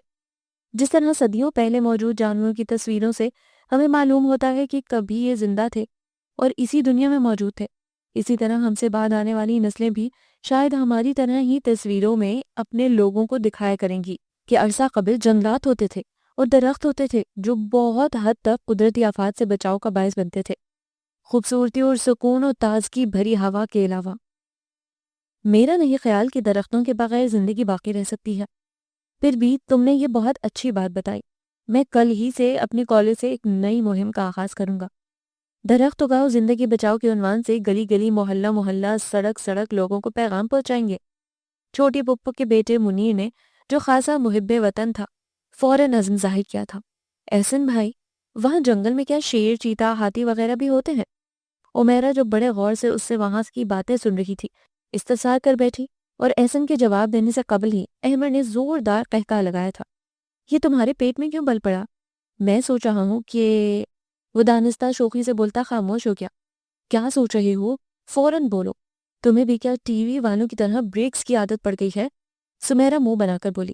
عالی جان کی امان پاؤں تو عرض کروں۔ وہ شرارتی نظروں سے احسن کی جانب دیکھتا ہوا گویا ہوا۔ امان دی۔ احسن کا شاہانہ انداز اس کی ہی مرضی کا تھا۔ میں یہ سوچ رہا ہوں کہ عمیرہ آپ کو احسن بھائی کہتی ہیں، تو کیا آپ کے بچے آپ کو ماموں پکاریں گے؟ اپنی بات مکمل کر کے احمد برق رفتاری سے وہاں سے چلا گیا تھا۔ چند لمحے تو وہ تینوں، عمیرہ، سمیرہ، منیر، ایک دوسرے کی جانب دیکھتے رہے کہ سمجھے نہیں تھے، جبکہ احسن مسکراہٹ ہونٹوں تلے دبائے مسکراتی نظروں سے عمیرہ کی جانب دیکھ رہا تھا۔ بات ان کی سمجھ میں آ گئی تھی۔ ہرا، کب سے یہ چکر چل رہا ہے، چپکے سمیرہ اور منیر نے ایک دم ہی شور مچا ڈالا تھا۔ عمیرہ نے غصے سے احسن کی جانب دیکھا اور اس کی والہانہ نظروں کے جواب میں پاؤں پٹکتی ہوئی وہاں سے چلی گئی۔ ارے بھائی، چکر چلا کہاں ہے؟ ابھی چلانے کی کوشش کر رہا ہوں، مگر اس احمد نے سب الٹ کر دیا۔ کم بخت کہیں کا، 10 روٹیاں ہضم کر سکتا ہے لیکن 2 باتیں اس کا ہاضمہ خراب کر ڈالتی ہیں۔ نہ معلوم یہ عورتوں والی خصوصیت کہاں سے آئی ہے اس میں۔ عمیرہ، میری بات تو سنو۔ وہ ان کو جواب دیتا ہوا عمیرہ کے پیچھے بھاگا تھا اور اس کے پیچھے وہ دونوں۔ اس دن وہ سب کھانے کے بعد جمع تھے۔ موضوع احسن کی طرف سے دی جانے والی پارٹی تھی جو وہ ان کی شادی کی خوشی میں دے رہا تھا۔ اس تیز رفتار وقت میں کبھی کبھی ہونے والی ایسی ہی پارٹیز تمام رشتہ داروں کو مل بیٹھنے کا موقع فراہم کر دیتی ہیں۔ سو اس پارٹی کے انتظار میں سبھی تھے، مگر احد کے انکار نے سب کو بدل کر دیا تھا۔ کیوں انکار کر رہے ہو احد؟ میں نے مکمل تیاریاں کر لی ہیں، میں انکار نہیں سنوں گا۔ احسن نے سنا تو وہ بھاگا چلا آیا۔ میں آج کل بے حد مصروف ہوں، نئی فیکٹری کا کام لاسٹ سٹیج پر ہے، اسی ماہ کے آخر تک اس کی اوپننگ کرنی ہے۔ کام بہت تیزی سے ہو رہا ہے، اس مصروفیت کے باعث میں گھر میں بھی بالکل ٹائم نہیں دے پا رہا ہوں۔ پھر کوئی پارٹی اٹینڈ کرنے کا تو سوال ہی پیدا نہیں ہوتا۔ احسن کے انداز میں جس قدر خلوص و اپنائیت تھی، احد کا رویہ اس قدر ہی سپاٹ و بے تاثر تھا۔ چند گھنٹے نکال سکتے ہو یار تم، میں تمہاری شادی اٹینڈ نہ کر سکا تھا، اب سوچا تھا خوشیاں مناؤں گا، لیکن تم… میں نے کہا نا ٹائم نہ دے پاؤں گا، سوری۔ وہ انسنی کرتا ہوا اپنے روم کی جانب بڑھ گیا اور احسن نے اس انداز میں شانے اچکائے تھے جیسے اس کا طرز عمل سمجھ سے باہر ہو۔ بیٹا، تمہارے پاس تو وقت نہیں ہے اور شاید نہ ہی خلوص، مروت و لحاظ، لیکن ہم ابھی ان جذبوں سے عاری نہیں ہوئے ہیں۔ بڑوں کا ادب، چھوٹوں کا لحاظ، ہم سب میں ابھی محبت زندہ ہے اور انہی صفات کی باعث ہماری عزت و اہمیت قائم ہے۔ لیکن تم نے جو یہ وتیرہ اپنایا ہوا ہے نا، یہ تمہیں کہیں کا نہیں رکھے گا۔ وہ آفس جانے کے لیے نکل ہی رہا تھا کہ ماما نے سنجیدگی سے کہا تھا۔ اوہ ماما، کیا ہوا؟ کیا کیا میں نے؟ آپ ناراض ہیں؟ وہ پریشان سا گویا ہوا۔ شاباش ہے بھائی تمہاری بے خبری کو، ایسے نے پارٹی میں تمہیں بلانے کے لیے کیا کچھ نہ کیا۔ تم نے اسے، اپنے باپ اور چچاؤں کو، سب کو انکار کر دیا۔ میری سمجھ میں نہیں آتا کہ تم میں اتنی بے مروتی کہاں سے آ گئی، پہلے تو تم ایسے نہ تھے۔ ماما سچ مجھے بالکل فرصت نہیں ہے، اس نے بریف کیس نیچے رکھ کر ماں کے شانوں پر بازو رکھ کر لاڈ سے کہا تو انہوں نے ایک نگاہ اس پر ڈالی تھی۔ لائٹ گرے پینٹ کوٹ میں اس کی شخصیت شاندار لگ رہی تھی۔ سرخ و سفید وجیح چہرے پر نرم سی مسکراہٹ اس کی وجاہت میں اضافہ کر رہی تھی۔ بظاہر تو وہ بہت خوش و خرم لگ رہا تھا، لیکن اس کی آنکھوں میں ضرور کوئی ایسی بات تھی جو ان کی ممتا کو بے چین کر گئی تھی۔ آئی تو وہ اس کی خبر لینے کے ارادے سے تھی، مگر اس وقت ایک عرصے بعد انہوں نے اسے نزدیک سے دیکھا تھا اور ان کے اندر ایک اضطراب پھیل گیا۔ گہری نگاہوں سے اس کا جائزہ لیا تو معلوم ہوا پہلے جیسی شادابی اور سکون اس کی ذات سے مٹ گیا ہے۔ عجب مزمحل، اداس اور دل گرفتہ سا ہو گیا ہے۔ پہلے وہ مسکراتا تو اس کی آنکھیں بھی اس کی مسکراہٹ کا ساتھ دیتی تھی، مگر آج اس کی آنکھیں پرسوز اور نوحہ کنا تھی اور مسکراہٹ بھی مصنوعی تھی۔ سمارٹ تو وہ بچپن سے تھا، مگر اس وقت کمزور اور لاغر دکھائی دے رہا تھا۔ کیا ہو گیا ہے میرے بیٹے تمہیں؟ تم ہم سب سے غافل ہوئے تو ہوئے، لیکن اس سے بھی لاپرواہ اور بے نیاز رہنے لگے ہو، جس کو بڑے ارمانوں اور چاہتوں سے اپنی زندگی کی شریک بنا کر لائے تھے۔ کیا تم خوش نہیں ہو؟ یہی سوال دروازے کے پیچھے کھڑی مسکان کے دل سے بھی ابھرا تھا۔ وہ خاموشی سے ان کی گفتگو سن رہی تھی۔ خوشی و غم کا سوال نہیں ہے ماما، میرے پاس ٹائم نہیں ہے بزنس کی وجہ سے۔ اس نے ان کے شانوں سے ہاتھ ہٹاتے ہوئے گول مول جواب دیا۔ مانتی ہوں کہ زندگی کے تقاضے پورے کرنے کے لیے کاروبار لازمی ہے بیٹا، پر جہاں رشتوں کے تقاضے آتے ہیں وہاں بڑی سے بڑی شے کی بھی اہمیت صفر ہو جاتی ہے۔ رشتے کاروبار پر غالب آ سکتے ہیں، کاروبار رشتوں پر نہیں۔ ہر شے کا اپنی جگہ ایک مقام، ایک رتبہ ہوتا ہے، اور وہی یہاں کامیاب ہوتا ہے جو ہر ایک کے مقام اور رتبے کو مقدم رکھتا ہو۔ رات کو ایسن سب گھر والوں کو پارٹی دے رہا ہے کسی ہوٹل میں۔ ہم بڑوں نے منع کر دیا ہے۔ یہ سب کزنز مل کر جا رہے ہیں۔ تمہاری تینوں پھوپھیوں کے بچے بھی آئیں گے۔ اگر ہو سکے تو کوشش کرنا آنے کی، ورنہ مسکان کو تو ضرور بھیجوں گی۔ وہ اسے مطلع کر کے چلی گئی تھی، یہ دیکھے بنا کہ اس کی پیشانی پر ان گنت شکنوں کا جال بنتا چلا گیا تھا۔ چہرہ ایک دم سرخ ہو گیا تھا۔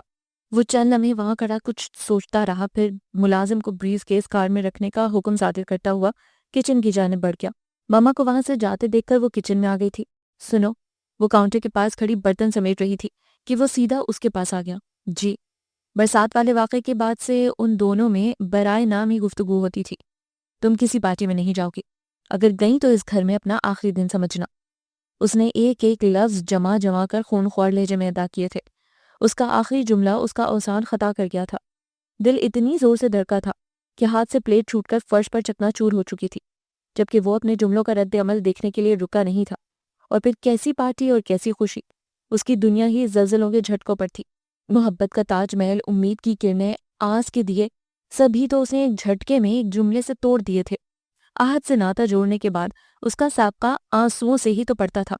بعض اوقات اسے محسوس ہوتا اس کا تعلق آہت سے نہیں آنسوؤں سے بندھا ہے۔ پھر آج تو اس نے بہت بڑی بات کہتی تھی۔ رو رو کر اس کے سر میں درد ہو گیا تھا، آنکھیں سوج گئی تھی، پپوٹے بھاری ہو گئے تھے۔ عمیرہ اسے تیار ہونے کا کہنے آئی تو اس کی حالت دیکھ کر الٹے قدموں بھاگی تھی، اور تھوڑی دیر میں پورا کمرہ ماما، چچی سمیت تمام ہمدردوں سے بھرا ہوا تھا۔ ان سب سے اس نے سر میں درد ہونے کا بہانہ کیا۔ اول ان سب میں مثالی محبت تھی، دویم اس وقت سوال پارٹی کا تھا جو اس کے بغیر منانے کا سوال ہی نہ تھا۔ سو ہر قسم کی ترکیبیں اور ٹوٹکے اس پر آزمائے جانے لگے۔ کوئی نیم گرم تیل کی مالش میں جتا تھا تو کوئی سر دبانے میں، کوئی وکس لیے اپنی باری کا انتظار کر رہا تھا۔ وہ جانے سے انکار کر رہی تھی، مسلسل نا اس کے ہونٹوں پر تھی۔ وہ سب اس کی اندرونی حالت سے بے خبر، اس کے انکار کو کوئی اہمیت دینے کو تیار نہ تھا۔ خوف، پریشانی اور فکر سے اس کی بری حالت تھی۔ وہ کس طرح انہیں بتاتی کہ وہ کس دھمکی کے خوف میں جکڑی ہوئی بے بس ہے۔ بہو چلی جاؤ، گھر سے باہر نکلو گی تو خود بخود ہی طبیعت بہتر ہوگی، درد بھاگ جائے گا، گھر میں قید ہو کر رہ گئی ہو۔ ماما کے کہنے پر تمام کزنز نے ساتھ اور خوشی سے بہت بڑا نعرہ لگایا تھا، لیکن ماما وہ آہت، وہ مشکل میں تھی کہ کس طرح بتائے۔ رہنے دو، اس کی پرواہ مت کرو، جاؤ تب۔ ان کا انداز ایسا جارحانہ تھا کہ مزید وہ کچھ کہتی تو کوئی بعید نہ تھی کہ وہ ناراض ہو جاتی۔ وہ کشمکش کا شکار تھی، کس طرح انہیں ان کے بیٹے کا فرمان سنائے۔ اگر بالفرض سنا بھی دے تو وہ اس پابندی کا جواز مانگیں گی جو وہ خود بھی نہیں جانتی تھی۔ اسی وقت احسن تیار ہو کر آ گیا تھا۔ جب اس نے سنا تو ایک جمپ میں بیڈ پر پہنچا تھا اور دوسری جمپ اس کا ہاتھ پکڑ کر بیڈ سے نیچے لگائی تھی، اور ہمیشہ کی طرح وہ اس کے آگے ہار گئی تھی۔ پارٹی حسب توقع بہترین رہی تھی، سب نے ہی علاوہ اس کے خوب انجوائے کیا تھا۔ وہ ان کے درمیان زبردستی ہونٹوں پر مسکراہٹ سجائے بیٹھی تھی، اور اسے جس بات نے مسرت بڑی حیرت میں مبتلا کیا تھا وہ عمیرہ اور احسن کی بے تکلفی تھی۔ اس کی جھکی نگاہیں، شرمیلی مسکراہٹ اور چہرے پر پھیلے قوس و قزح کے دلکش رنگ گواہ تھے کہ وہ ان کے جذبوں کی گہرائی میں اتر چکی تھی، اور کزنز کی چھیڑ چھاڑ بتا رہی تھی کہ بات چھپی نہیں رہی تھی۔ حیرت ہو رہی ہے نا کس طرح سب کو معلوم ہوا؟ آئس کریم کھاتا ہوا احسن اس کی نگاہوں کے سوال کو پڑ گیا تھا۔ ہاں، اور ازحد مسرت بھی۔ اس کے لہجے میں خلوص تھا۔ عمیرہ اس کے بازو سے لگ گئی تھی۔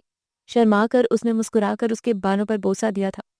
جو بات کسی کو پھیلانی ہو وہ بات احمد کو یہ کہہ کر بتا دو کہ بھائی کسی کو مت بتانا، اور آپ بے فکر ہو جائیں۔ دوسرے دن آپ سو کر اٹھیں گے تو گھر والوں کے علاوہ پورے محلے دار، رشتہ داروں کے ساتھ ساتھ گلی میں آنے والے سبزی فروش، دودھ فروش، بلکہ جھاڑو لگانے والے جمعدار تک اس بات سے واقف ہو چکے ہوں گے، اور سب ایک دوسرے سے یہی کہیں گے کسی کو مت بتانا۔ اس نے احمد کی نقل اتارتے ہوئے کہا تو احمد بھی ایک خاصی جٹائی سے ان سب کے ساتھ ہنس پڑا تھا۔ اس نے دھڑکتے دل کے ساتھ کمرے میں قدم رکھا تھا۔ کمرہ خالی تھا۔ باتھ روم سے پانی گرنے کی آوازیں بتا رہی تھی کہ وہ باتھ روم میں ہے۔ وہ خوف سے دھڑکتے دل کے ساتھ ڈریسنگ روم کی طرف بڑھ گئی۔ نائٹی پہن کر باہر آئی تو وہ نائٹ سوٹ میں ملبوس راکنگ چیئر پر بیٹھا جھول رہا تھا۔ باہر نکلتے ہی اس کی سہمی ہوئی نظریں اس کی نظروں سے ٹکرائی تھی۔ وہ اسی طرف دیکھ رہا تھا اپنی سرخ سرخ انگارہ آنکھوں سے۔ یک تک بنا پلکیں جھکائے وہ تھرا گئی۔ 1 منٹ، 2 منٹ، 3 منٹ، پورے 10 منٹ گزر گئے۔ وہ اسے اسی طرح بنا پلک جھپکائے گھور رہا تھا۔ گھبراہٹ، خوف، بدحواسی اس پر سوار تھی۔ اسے ڈر لگ رہا تھا، دل بے قابو تھا، ہاتھ پاؤں کانپنے لگے تھے، بلکہ پورا جسم کانپ رہا تھا۔ کیا بات ہے، ایسے کیوں دیکھ رہے ہیں؟ اس نے ہمت کر کے پوچھا۔ میں نے منع کیا تھا نا جانے کو، پھر کس کی اجازت سے گئی تھی؟ میں نہیں جا رہی تھی، مگر ماما کے اصرار پر جانا پڑا، اور احسن بھی۔ احسن احسن احسن، نفرت ہو گئی ہے مجھے اس نام سے۔ وہ ایک دم ہی چیختا ہوا اٹھ کھڑا ہوا تھا۔ انداز اتنا غضبناک تھا کہ وہ بوکھلا کر دیوار سے لگ گئی تھی۔ اتنا ہی عزیز ہے وہ کہ اس کے بغیر رہ نہیں سکتی، تو کیوں مجھے الو بنایا؟ کیوں اسے دل میں چھپا کر مجھ سے شادی کی؟ اس کی محبت میں اتنی ڈوب چکی ہو کہ میں تو کہیں تمہیں نظر بھی نہیں آتا۔ تمہارے خیالوں، خوابوں، سوچوں میں تو میرا کہیں گزر ہی نہیں ہے۔ سب جگہ اس کا قبضہ ہے، بلکہ تم پر مکمل وہی چھایا ہوا ہے۔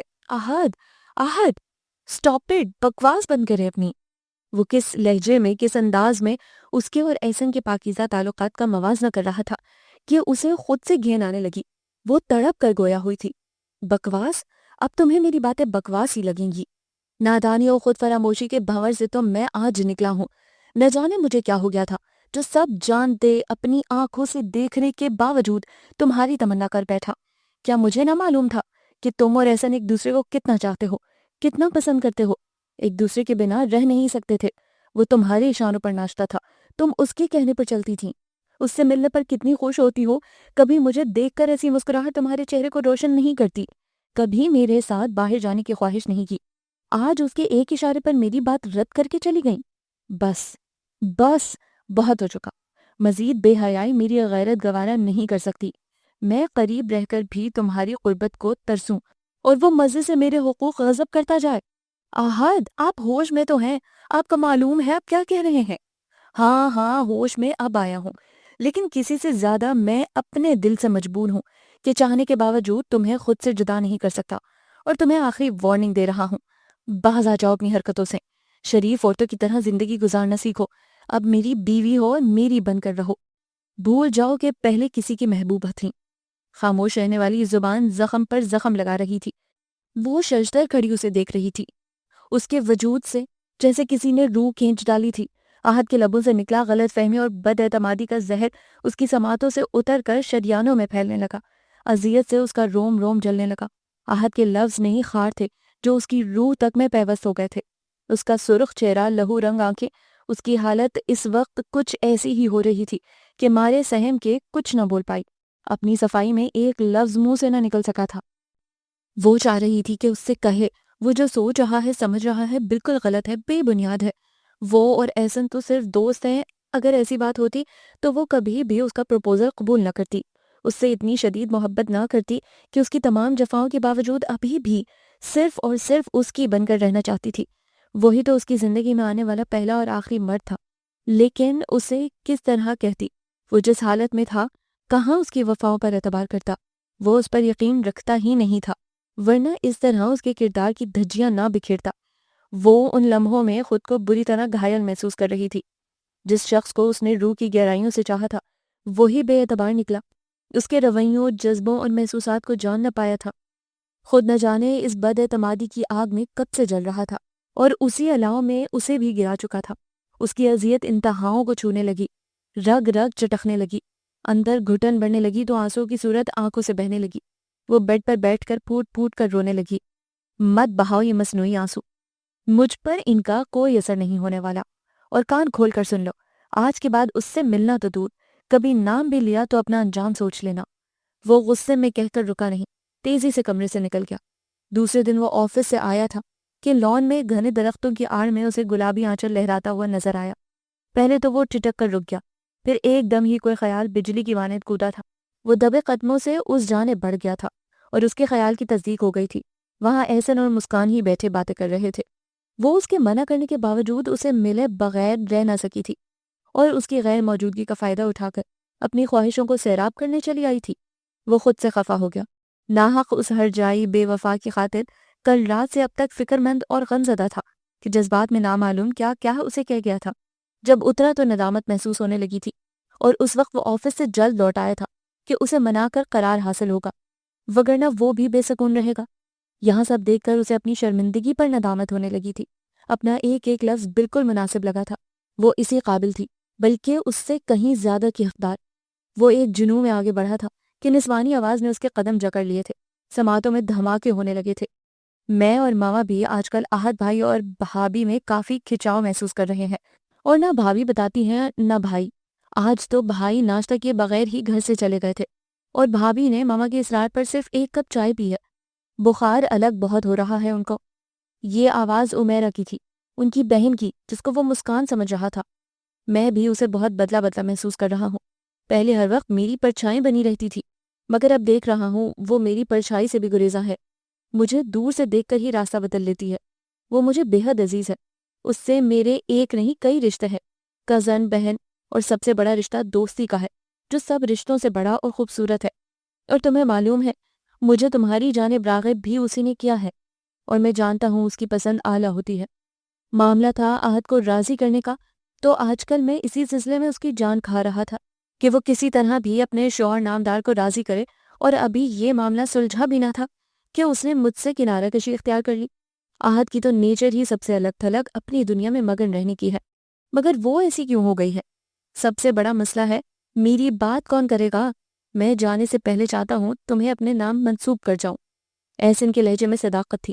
مسکان کے لیے فکر مند لہجہ ایسا ہی تھا جیسے اس کا عمیرہ کے لیے ہوتا تھا۔ اس کا لہجہ صدا سے ایسا تھا، شاید اس کے دل سے شک و بدزنی کی پٹی اتری تو اس نے محسوس کیا۔ یکلختی سکون اس کی رگوں میں سرایت کرنے لگا۔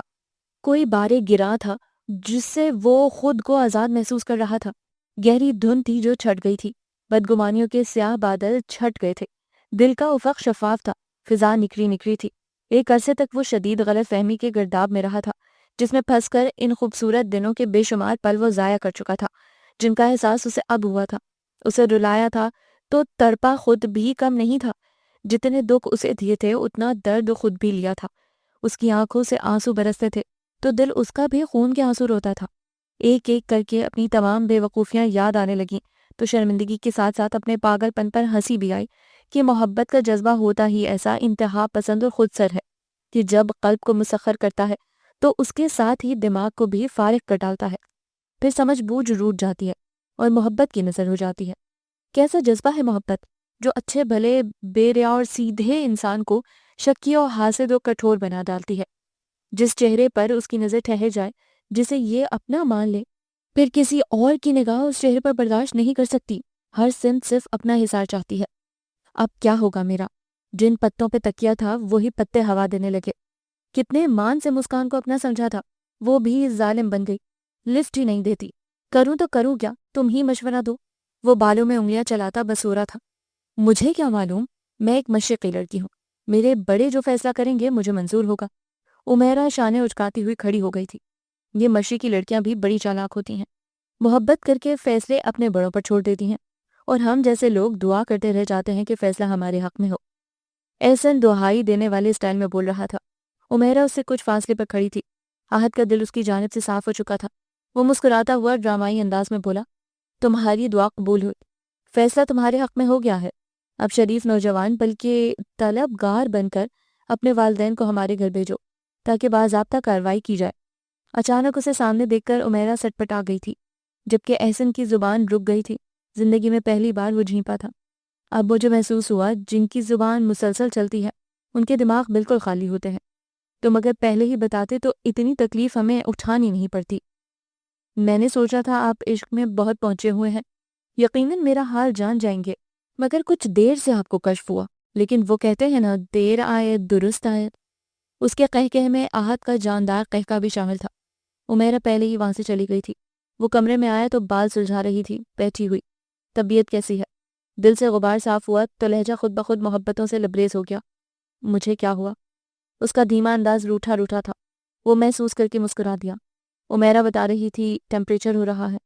وہ اس کے قریب بیٹھتے ہوئے ہاتھ پکڑ کر گویا ہوا۔ اس نے ہاتھ چھڑانے کی بھرپور صحیح کی لیکن ناکام رہی تھی۔ ہاتھ چھوڑنے کے لیے نہیں پکڑا تھا۔ اب آپ کی ایسی باتیں مجھے بہلا نہیں سکتی۔ آپ کے دل میں جو ہے میں جان چکی ہوں۔ آپ کے گمراہ خیالات اور بیہودہ سوچوں نے مجھے میری نظروں سے ہی گرا دیا ہے۔ میں سوچ بھی نہیں سکتی تھی کہ آپ کی نظروں میں میری یہ عزت اور احسن کو آپ ایسے سمجھتے ہیں۔ بہت پست خیالات ہیں آپ کے، جنہوں نے مجھے عورت سے گالی بنا دیا ہے۔ بہت ضبط کے باوجود آنسوؤں پر اختیار نہ رہا تھا۔ ایسا نہ کہو، مجھے احساس ہے آج سے قبل میں اندھیروں کا واسی تھا۔ بہت دکھ دیے ہیں تمہیں، اور خوشیاں خود پر بھی آرام کرنی۔ آہد نے اسے باہوں کے حصار میں لیتے ہوئے ندامت بھرے لہجے میں کہا، یہ میری محبت اور چاہتوں کی شدتیں ہی تو ہیں جنہوں نے مجھ جیسے انسان کو بھی احمق اور کنزرف بنا ڈالا۔ نامعلوم اس میں میری اندھی محبت کا قصور ہے یا معاشرے میں پھیلے کثافت بھرے ماحول کا، جہاں اعلیٰ اخلاقی رشتوں کا تشخص بالکل دب کر رہ گیا ہے، جہاں لڑکے اور لڑکی کی دوستی کو محض تھرڈ کلاس رومانس سے تعبیر کی جاتی ہے۔ بہن بیٹی کی معتبر اور پرمقدس محبت کا احساس مٹ گیا ہے۔ یہ جذبے صرف سگے رشتوں میں پنہاں ہو گئے ہیں، اور یہی غلطی مجھ سے ہوئی۔ تمہاری اور احسن کی انڈرسٹینڈنگ کو میں کچھ اور ہی سمجھتا رہا، اور ایک عذاب میں خود بھی مبتلا رہا اور تمہیں بھی رکھا۔ واقعی شک و بد اعتمادی وہ قینچی ہے جو رشتوں کو دھجی دھجی کاٹ ڈالتی ہے، جو کبھی جڑ نہیں سکتے۔ شکر ہے میں نے آج احسن اور عمیرہ کی باتیں سن لی اور مجھے اپنی غلط فہمیوں کا احساس ہوا۔ کیا آپ نے انہیں، میرا مطلب ہے آپ کو کوئی اعتراض نہیں ہے ان کی شادی پر؟ وہ اس کی بات سن کر ایک دم پرجوش لہجے میں گویا ہوئی۔ ایک شرط پر۔ وہ اس کی آنکھوں میں دیکھتا ہوا سنجیدگی سے گویا ہوا۔ شرط؟ وہ کیا؟ وہ پریشان لہجے میں گویا ہوئی۔ تم اگر میری تمام نادانیوں کو معاف کر دو تو۔ اس کے لہجے میں سچی ندامت تھی۔ بھلا میری اوقات ہی کیا ہے، اور عورت کی ویلیو ہوتی ہی کیا ہے مرد کی نگاہوں میں؟ جب دل چاہا شک و بے اعتباری کی چھری سے گھائل کرتے رہے، زخم پر زخم لگاتے رہے، اور دل میں سمائی تو سب کچھ ستم توڑ کر مظلوم بن گئے۔ اس بات سے قطعی بے پرواہ کہ عورت ہر ظلم، ہر ستم، ہر زیادتی برداشت کر لیتی ہے، مگر اپنی ذات پر بد چلنی کا الزام کسی صورت برداشت نہیں کر سکتی۔ اور مرد کے دل میں اگر ایک بار شک و بے اعتباری کا پودا اگ جائے تو اس کی جڑیں تا حیات جمی رہتی ہیں۔ پھر ابھی تو میں اس سے چھپتی بچتی پھر رہی ہوں، لیکن جب اس سے اتنا قریبی رشتہ عمیرہ کی وجہ سے بن جائے گا تو میں کس طرح چھپ سکوں گی؟ پھر احسن کی عادات، مزاج، شوخیاں، شرارتیں نہیں بدل سکتی، اور آپ پھر جو دوسروں کو دکھ دیتے ہیں سکون سے وہ خود بھی نہیں رہ پاتے۔ میرے ساتھ بھی یہی ہوا تھا۔ سوری یار، ریئلی سوری۔ میں بہت نادم ہوں، لفظوں میں اظہار نہیں ہو سکتا۔ جو کچھ بھی ہوا سب بھول جاؤ، وہ جھجکتے ہوئے کہہ رہا تھا۔ ہاں ہاں، بھول جانا سب اتنا آسان ہی تو ہے نا۔ میرے جذبوں کی یہ قدر کی ہے آپ نے، محبتوں کا یہ صلہ دیا ہے۔ یہ میری ہی کم عقلی اور بے وقوفی تھی جو سائپرس جانے کی بجائے اس خوش فہمی اور خوشگمانی میں مبتلا آپ کی زندگی میں چلی آئی کہ آپ مجھ سے بے انتہا پیار کرتے ہیں، جو جھٹ پٹ شادی کرنے کو بے قرار ہو گئے ہیں۔ لیکن نہیں، وہ نری میری بے وقوفی تھی۔ آپ کو میری کیا ضرورت، کیا پرواہ؟ ایک چھوڑ لاکھوں مل جائیں گی، لڑکیوں کی تو ویسے بھی بہتات ہے۔ وہ روٹ کر کھڑی ہو گئی تھی۔ تو جو نہیں ہے تو کچھ بھی نہیں ہے، یہ مانا کہ محفل جواں ہے، ہنسی ہے۔ اس نے گنگناتے ہوئے اسے خود سے قریب کیا، پھر شوخی سے گویا ہوئی۔ میری جذبوں کی شدتوں نے تمہیں سائپرس جانے سے روکا تھا۔ میری محبت کی طاقت تمہیں باور کرا دے گی کہ میری پہلی اور آخری آرزو صرف تم ہو۔ چلو آج سے قبل جو ہمارے درمیان فاصلے آئے انہیں بھول جاؤ۔ اس نے بہت چاہت سے اس کے آنسو سمیٹے تھے۔ صبح کا بھولا اگر شام کو گھر آئے تو مسکرا کر اس کا استقبال کرنا چاہیے۔ اگر میری جگہ آپ ہوتے اور میرا رویہ آپ کی طرح ہوتا تو بعد میں آپ کا رویہ کیا ہوتا؟ کیا آپ مجھے اتنی آسانی سے معاف کر دیتے؟ پورے 2 ماہ اس کے ہاتھوں اذیت اٹھائی تھی، بھلا کس طرح اتنی آسانی سے دوستی کر لیتی؟ اب محض تم وقت ضائع کر رہی ہو، لیکن پھر بھی آج کے بعد ہمارے درمیان یہ ٹاپک نہیں آئے گا، اس لیے میں تمہاری تسلی کے لیے بتا دیتا ہوں کہ حقیقت حقیقت ہوتی ہے، سچ کبھی چھپ نہیں سکتا، اپنا آپ منوا کر رہتا ہے۔ تمام حقیقت میرے سامنے آتی تو یقیناً میں کھلے دل سے تمہیں معاف کر دیتا کہ غلطی ہر ایک سے ہوتی ہے، اور بہت فراخ دل اور روشن ضمیر ہوتے ہیں وہ لوگ جو اپنی غلطی کی معافی مانگ لیتے ہیں، اور دوسرا فریق اس سے بھی زیادہ بلند خیالوں کا ثبوت دیتا ہے معاف کر کے۔ وہ ازحد سنجیدہ ہو گیا تھا۔ اوکے، میں اس بار آپ کو معاف کر رہی ہوں، لیکن یاد رکھے آئندہ آپ نے ایسی کوئی بات کی تو آپ کی اور اپنی جان ایک کر دوں گی۔ اس کا لہجہ اٹل تھا۔ اوکے مائی لارڈ، بندہ اب کبھی خیال و خواب میں بھی ایسی حرکت نہیں کر سکتا۔ اب ہم صرف محبت کی فصل اگائیں گے، چاہت کاشت کریں گے، اعتماد کے بیج بوئیں گے، وفا کے پھول کھلائیں گے خلوص کی کھاد سے۔ آہد نے اسے بازوں میں لیتے ہوئے سرشار لہجے میں کہا، اور اسی دم دروازہ زور سے نوک ہوا تھا۔ وہ بوکھلا کر اس کے بازوں سے نکلی تھی۔ میں نے ڈسٹرب تو نہیں کیا؟ احمد نے اندر آتے ہوئے کہا۔ مجھے لگتا ہے آپ پیدا ہی ڈسٹرب کرنے کے لیے ہوئے ہیں۔ بہرحال بتائیے کیا خبر ہے تازہ ترین جس کے باعث آپ کے پیٹ میں مروڑ اٹھ رہی ہے؟ آہد شوخی سے مخاطب ہوا۔ میں یہ بتانے آیا تھا کہ امی ابو احسن بھائی کا پروپوزل عمیرہ کے لیے لانے والے ہیں۔ میں نے سوچا سب سے پہلے یہ خبر آپ تک میں ہی پہنچاؤں، لیکن ایک ریکویسٹ ہے آپ سے کہ یہ بات ابھی کسی کو مت بتائیے گا۔ مسکان نے جلدی سے اس کا جملہ پورا کیا اور تینوں کا مشترکہ قہقہا کمرے میں گونج اٹھا۔